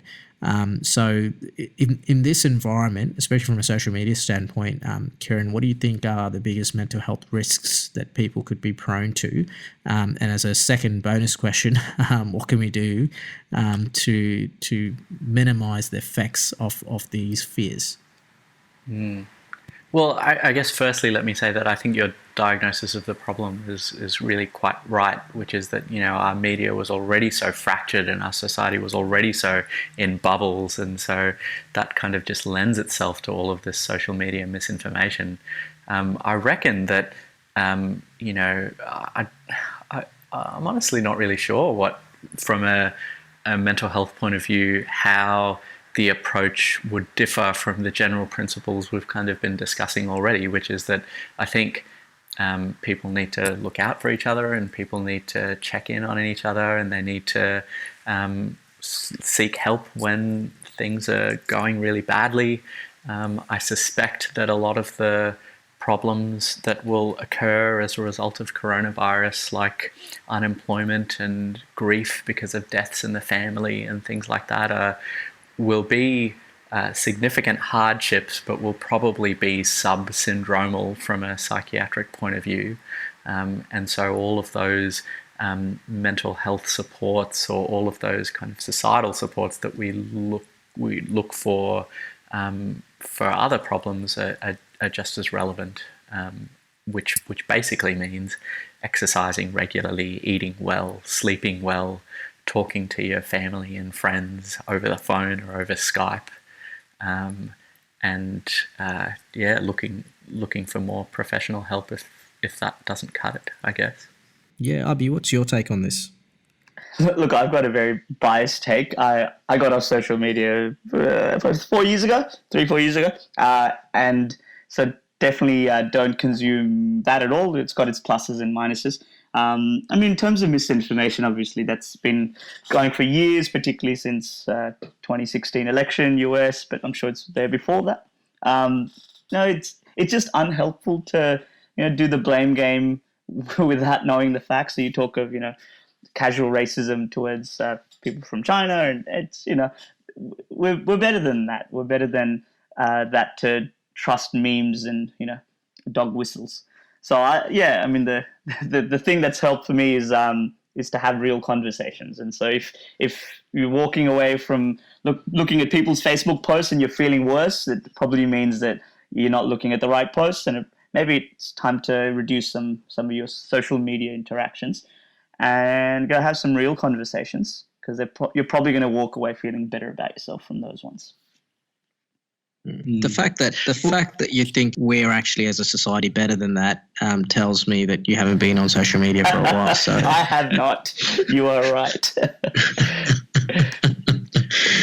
But sorry, let's Kieran, not, you're about to say something. Yeah, let's not I think this misinformation, yes, fine, it does lie in social media, but it also lies in the mainstream media. Let's not beat around the bush about the US president here. Trump has quite ridiculously said that he thinks the country can get back to work by Easter. And this is a country that now has the most cases of coronavirus in the world, more than 80,000. No, it's 100,000 now. There you go, 100,000. Yeah. And, just in Italy, there are 42 doctors that have died. And I think there were more than 500 coronavirus-related deaths in just one day. And so the very idea that we can just kind of deny the problem like the US president is doing at the moment is crazy. And so if that's the information that's coming out of the very kind of mainstream institution, which is the presidency of the United States, then I don't think this is just a social media problem. Yeah, I agree with that. I think it's a huge test to leadership in general, whether that's a country or an organization, and it's difficult. I think any president in this space is going to struggle, and you have the most unqualified, disconnected person in charge of that country at the moment, and it's really disheartening. But at the same time, you have countries like New Zealand who are actually finding that the leadership is great there. People are actually finding that the decisions that the Prime Minister there is making is having a huge impact, huge positive impact on the situation. So I think another thing that COVID-19 is doing is it's weeding out the good from the bad and the ugly. And I think Trump was ugly before and he's uglier now, but elsewhere in the world, I think it's really putting pressure on those leaders who don't deserve to be leaders. Yeah, from a kind of psychiatric perspective as well, in trying to understand the problem, I think it's interesting to think that when people are under stress, they tend to regress into, I guess, more primitive coping mechanisms. And so we find, for example, that when someone comes into hospital with a serious physical illness, it's not really unusual for an older woman to lie in bed holding her teddy bear. That's not abnormal. And in the same way, we will find ourselves when we're sick. We want the foods that our mum made for us when we were 10 and stuff like that. And so I think what we need when we're in that regressed state is we look to our leaders almost as parent figures, and we want them to be decisive and kind of fix the problem, because in our minds they become like these omnipotent, strong people, which is why, at times of war, there are huge boosts in popularity for the leaders of any country. And so I suspect that even now, despite the kind of umming and ahhing of Scott Morrison's leadership, I suspect that there will be a boost in his popularity at the moment. And so I think what that tells us, though, is that the leaders of a society or a country at the time need to be decisive, clear, almost black and white, and not really engage in the nuanced community discussion and everything that we would normally expect of leaders at a time of a complicated socio-political situation, which is why I think the leader of New Zealand kind of taking a very bold and black and white and firm stand has really kind of psychologically held her country. Like, her country feels less anxious, less distressed, even though they're going through a great deal of pain from the isolation, purely because they feel like, you know what, the person who's in charge is dealing with the problem. Yeah, I think Jacinta Ardern plays a really pivotal role there, and there's a lot for the rest of rest of the world to learn from the administration. But let's get back to what we can do to address these concerns. What are the things that we can implement while we are in isolation or in quarantine that can help our mental health and hopefully those around us? So I'll kick off by mentioning a couple of things that came to mind, and I'll pass it on to you guys. One of the things I've decided to do is, and this has been an exercise in progress over the last 6 months or so, is to randomly call someone who I haven't spoken to in a long time. So I've extracted all my phone contacts into an Excel file, as I do, and I'm using the random function in Excel to tell me who I should be calling. And I try to make 2 calls every day, depending on who the person is and international time zones and so on and so forth. But I think I've ramped it up to 3 people per day and 4 on the weekends at the moment, just so that I can firstly get a sense of normalcy and just have that social interaction. But also it's a good way to check in on your friends, make sure they're doing okay, and just be there as a bit of a voice to listen to and provide a bit of compassion. So that's been working really well. Some of them were not too impressed by me calling out of the blue, but eventually the conversation gets to a point where you're like, well, this is shit, isn't it? And we agree on this common enemy sufficiently for us to have a good conversation, I think. But at other times, it's just really, really fruitful. So I'd encourage our listeners and as well as you guys to try something similar, just to reach out to people you normally wouldn't reach out to, because you don't know what people are going through, especially if someone's an extrovert. Please do reach out to them first, because they don't know how the hell to handle this right now. So that's a really fantastic idea. I think I'll definitely going to do that from this weekend onwards. It's really clever. What's worked well for me is exercise. So I think I have no excuse to not go out for a run, go for a walk, put headphones in, listen to a podcast, or listen to some music.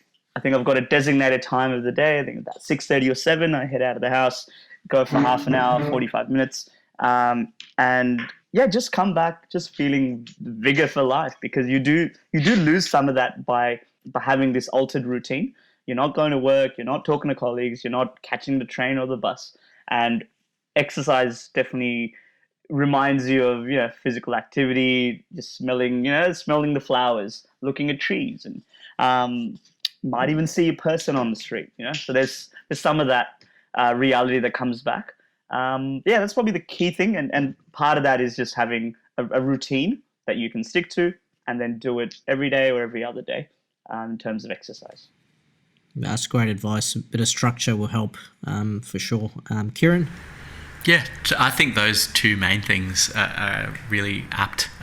Yesterday, for the first time, I had like a Zoom conversation with almost the whole family. So, 3 cousins, 3 aunts, an uncle, and we were all kind of talking from different places on different devices, and it was great. And and my grandma, and I think this is a really important point, actually, which is that, I have an 89-year-old grandmother, and she is probably at the greatest risk in my family.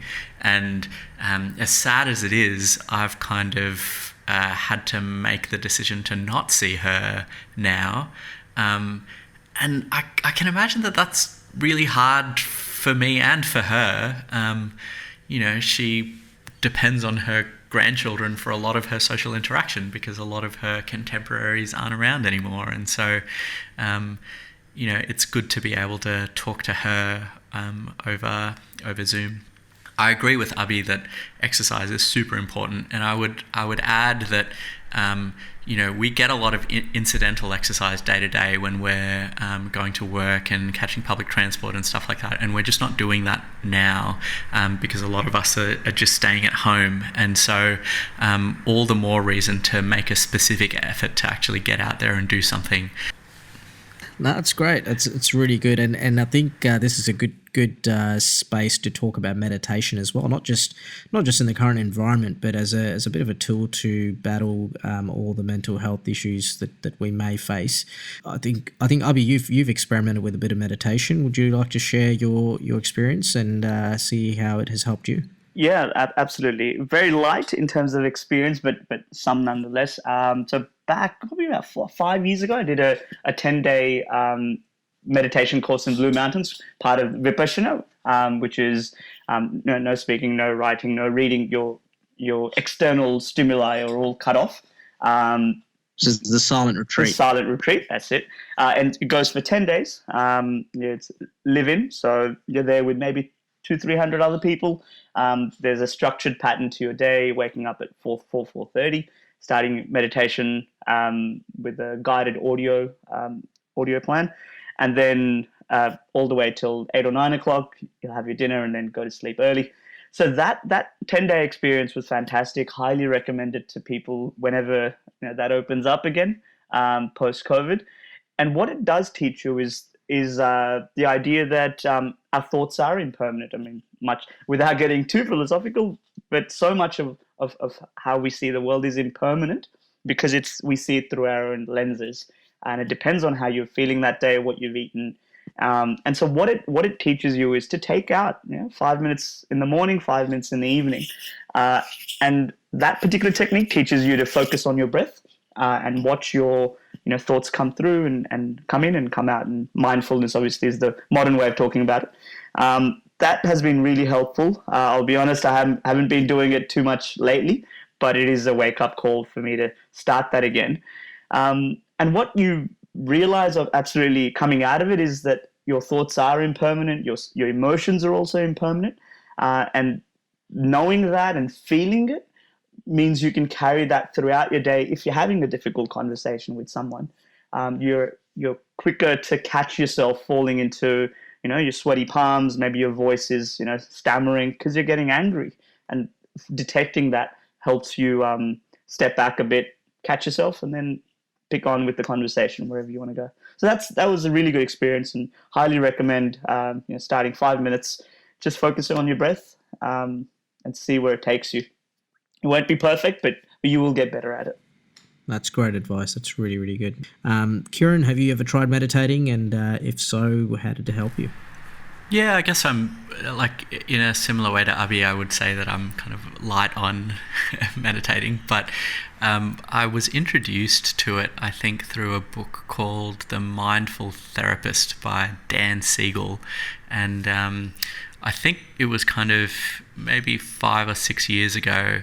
And I really liked how he articulated how being able to engage in meditation and be mindful is hugely beneficial for a therapist, because it enables them to reflect on their own feelings and reactions while in therapy with a patient.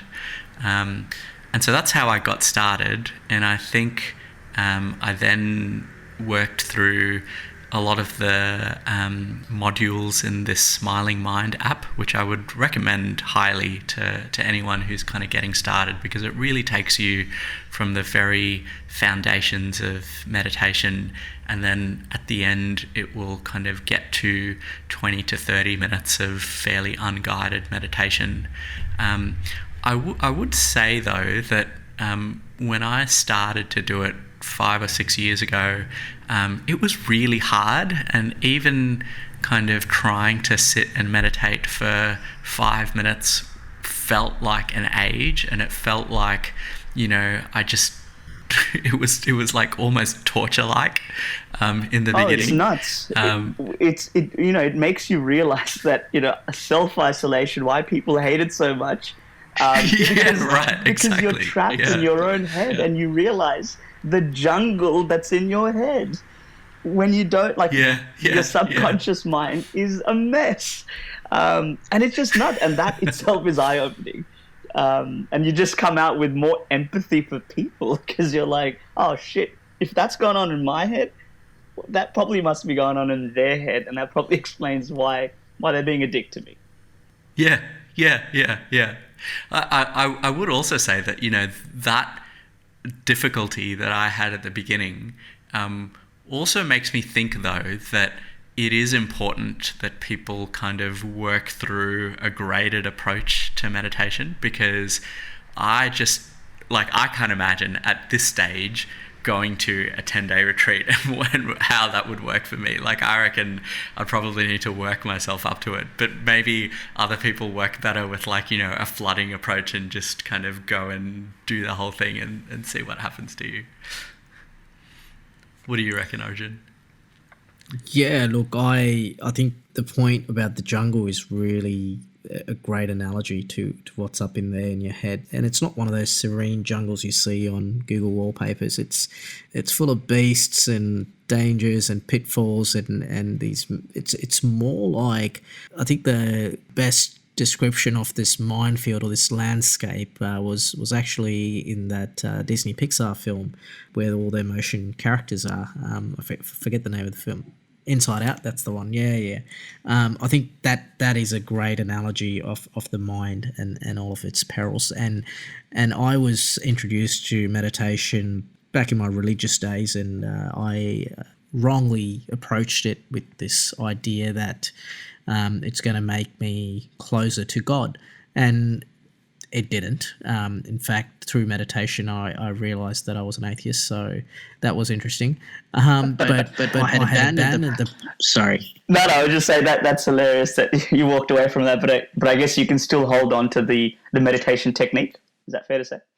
Exactly. Well, it's interesting. When I threw away this big package called religion, I think I left meditation in there, in the sense that I abandoned the practice for many years until recently. Recently, being in the last 2 to 3 years ago, I took it up again because I started to feel like I was losing control of my emotions a little bit, especially with my anger, and I felt like meditation was the only thing that was going to help me. And so I re-established my connection with the practice, and I started meditating on average an hour a week.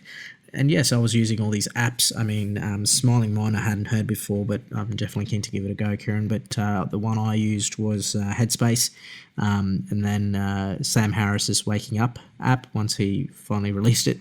And those apps were really useful in terms of bringing the non-magical sense of what it is to be meditating. You know, it's all about focus and being mindful, like you say, Abhi, and just letting thoughts go as they come in. And the practice has really helped me understand that our mind is really fickle. I mean, that's the biggest outcome for me. I've become reasonably better at managing my emotions in general and my anger in particular, but that's not the biggest takeout for me. The biggest takeout is just understanding that the mind is by nature fickle. It's just got all these tangents that it goes off of, and it's really, really challenging to tame. And just knowing that can bring a lot of peace. Just knowing that that's normal can bring a lot of peace. So in that sense, I had ramped it up to the point where I was doing 4 or 5 hours a week, and it was having really good benefits for me in terms of keeping myself, sane and having a good structure. Like you talked about, Abhi, it's important during these times to have a good structure, routines. But more than meditation, one of the practices that a meditative instructor had given me very early on was this idea of allocating this idea of self-isolation well before Corona. Basically, it was this idea of isolating yourself from the world and its inputs, similar to the Vipassana practice, for one whole day in a month, just to give yourself the day. And the rule was basically you can't have any information going in. It's all got to be coming out, right?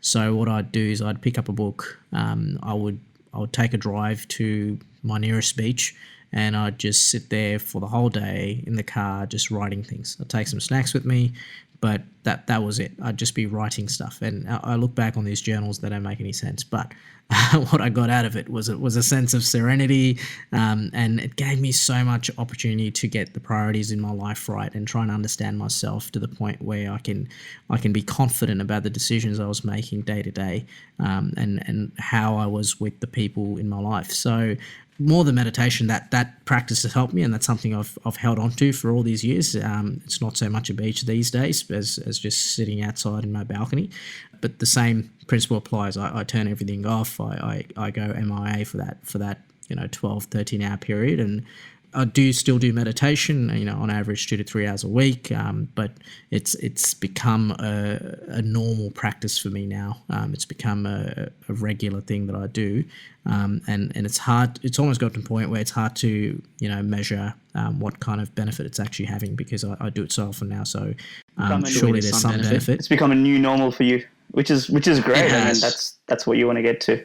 It shouldn't be an abnormal feeling to know your emotions. That should be a normal that we can aspire to. Absolutely. And the best thing is I've given up on any expectations from that practice. I mean, I used to think that, like I said, it'll help me get closer to God. And then I used to think that, okay, it'll help me bring my anger under check. And now I just do it for the sake of doing it, because I feel like it brings me back to earth, it grounds me, and it gives me my own space to just freely think. And I just appreciate that space just for itself, and I don't want anything out of it. So, yeah, it's been a great experience, and it's one of the few things that I look forward to in these dire times. That's fantastic. No, and look, the other part, and we definitely need to all catch up again for another episode, is what you get out of it in terms of how you view the world. It's the empathy that you're able to show yourself, then starts to seep into the empathy that you show others. And how do you then frame when bad things happen to good people, when luck doesn't run your way? And so there's immense benefits in it experientially, in terms of your day-to-day, but also in terms of how you frame the world and your existence. And but yeah, plenty more to talk about, I think, on that front. Yeah, look, guys, it's been a phenomenal conversation. I know it's gone well over what we had anticipated, but we've run through quite a bit. Especially in this time, it's important for us to talk about these things and be cognizant of the fact that this is normal to go through. Is there any closing remarks anyone would like to make?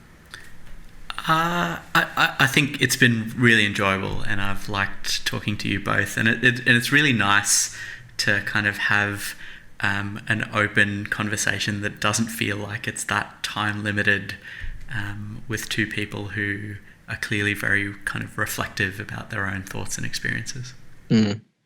Yeah, no, I agree. It's been really enjoyable, and I think we should definitely do more, especially if this pandemic keeps on going. There's no excuse for us not to get together again. And I think that without time limit is refreshing. I think that's definitely indicative of the conversations I enjoy with friends. You want to get into the weeds, and start off somewhere, and an hour later you'll be surprised where you get into. But yeah, just in closing, I just wanted to thank you both. Firstly, Kiran, for all your insight and input into this, and as I'm sure I'll mention in the forward to this episode, you're one of the people who challenges me on my fundamental ideas and gives me a lot of things to think about. So I really appreciate all your input, not just on this episode, but in general. And Abhi, thank you so much for sharing some of those deep, dark aspects of your experience with what happened with your brother. Thank you for sharing that, mate. I really, really appreciate that. And just to close off, to all the listeners, please do look after yourselves. Please do look after the people around you, and make sure that you have a chat about the things that are uncomfortable to talk about, because quite often those are the things that really matter. So thank you both again, and I'm sure we'll do this again very soon. Thank you. Great. Thank you.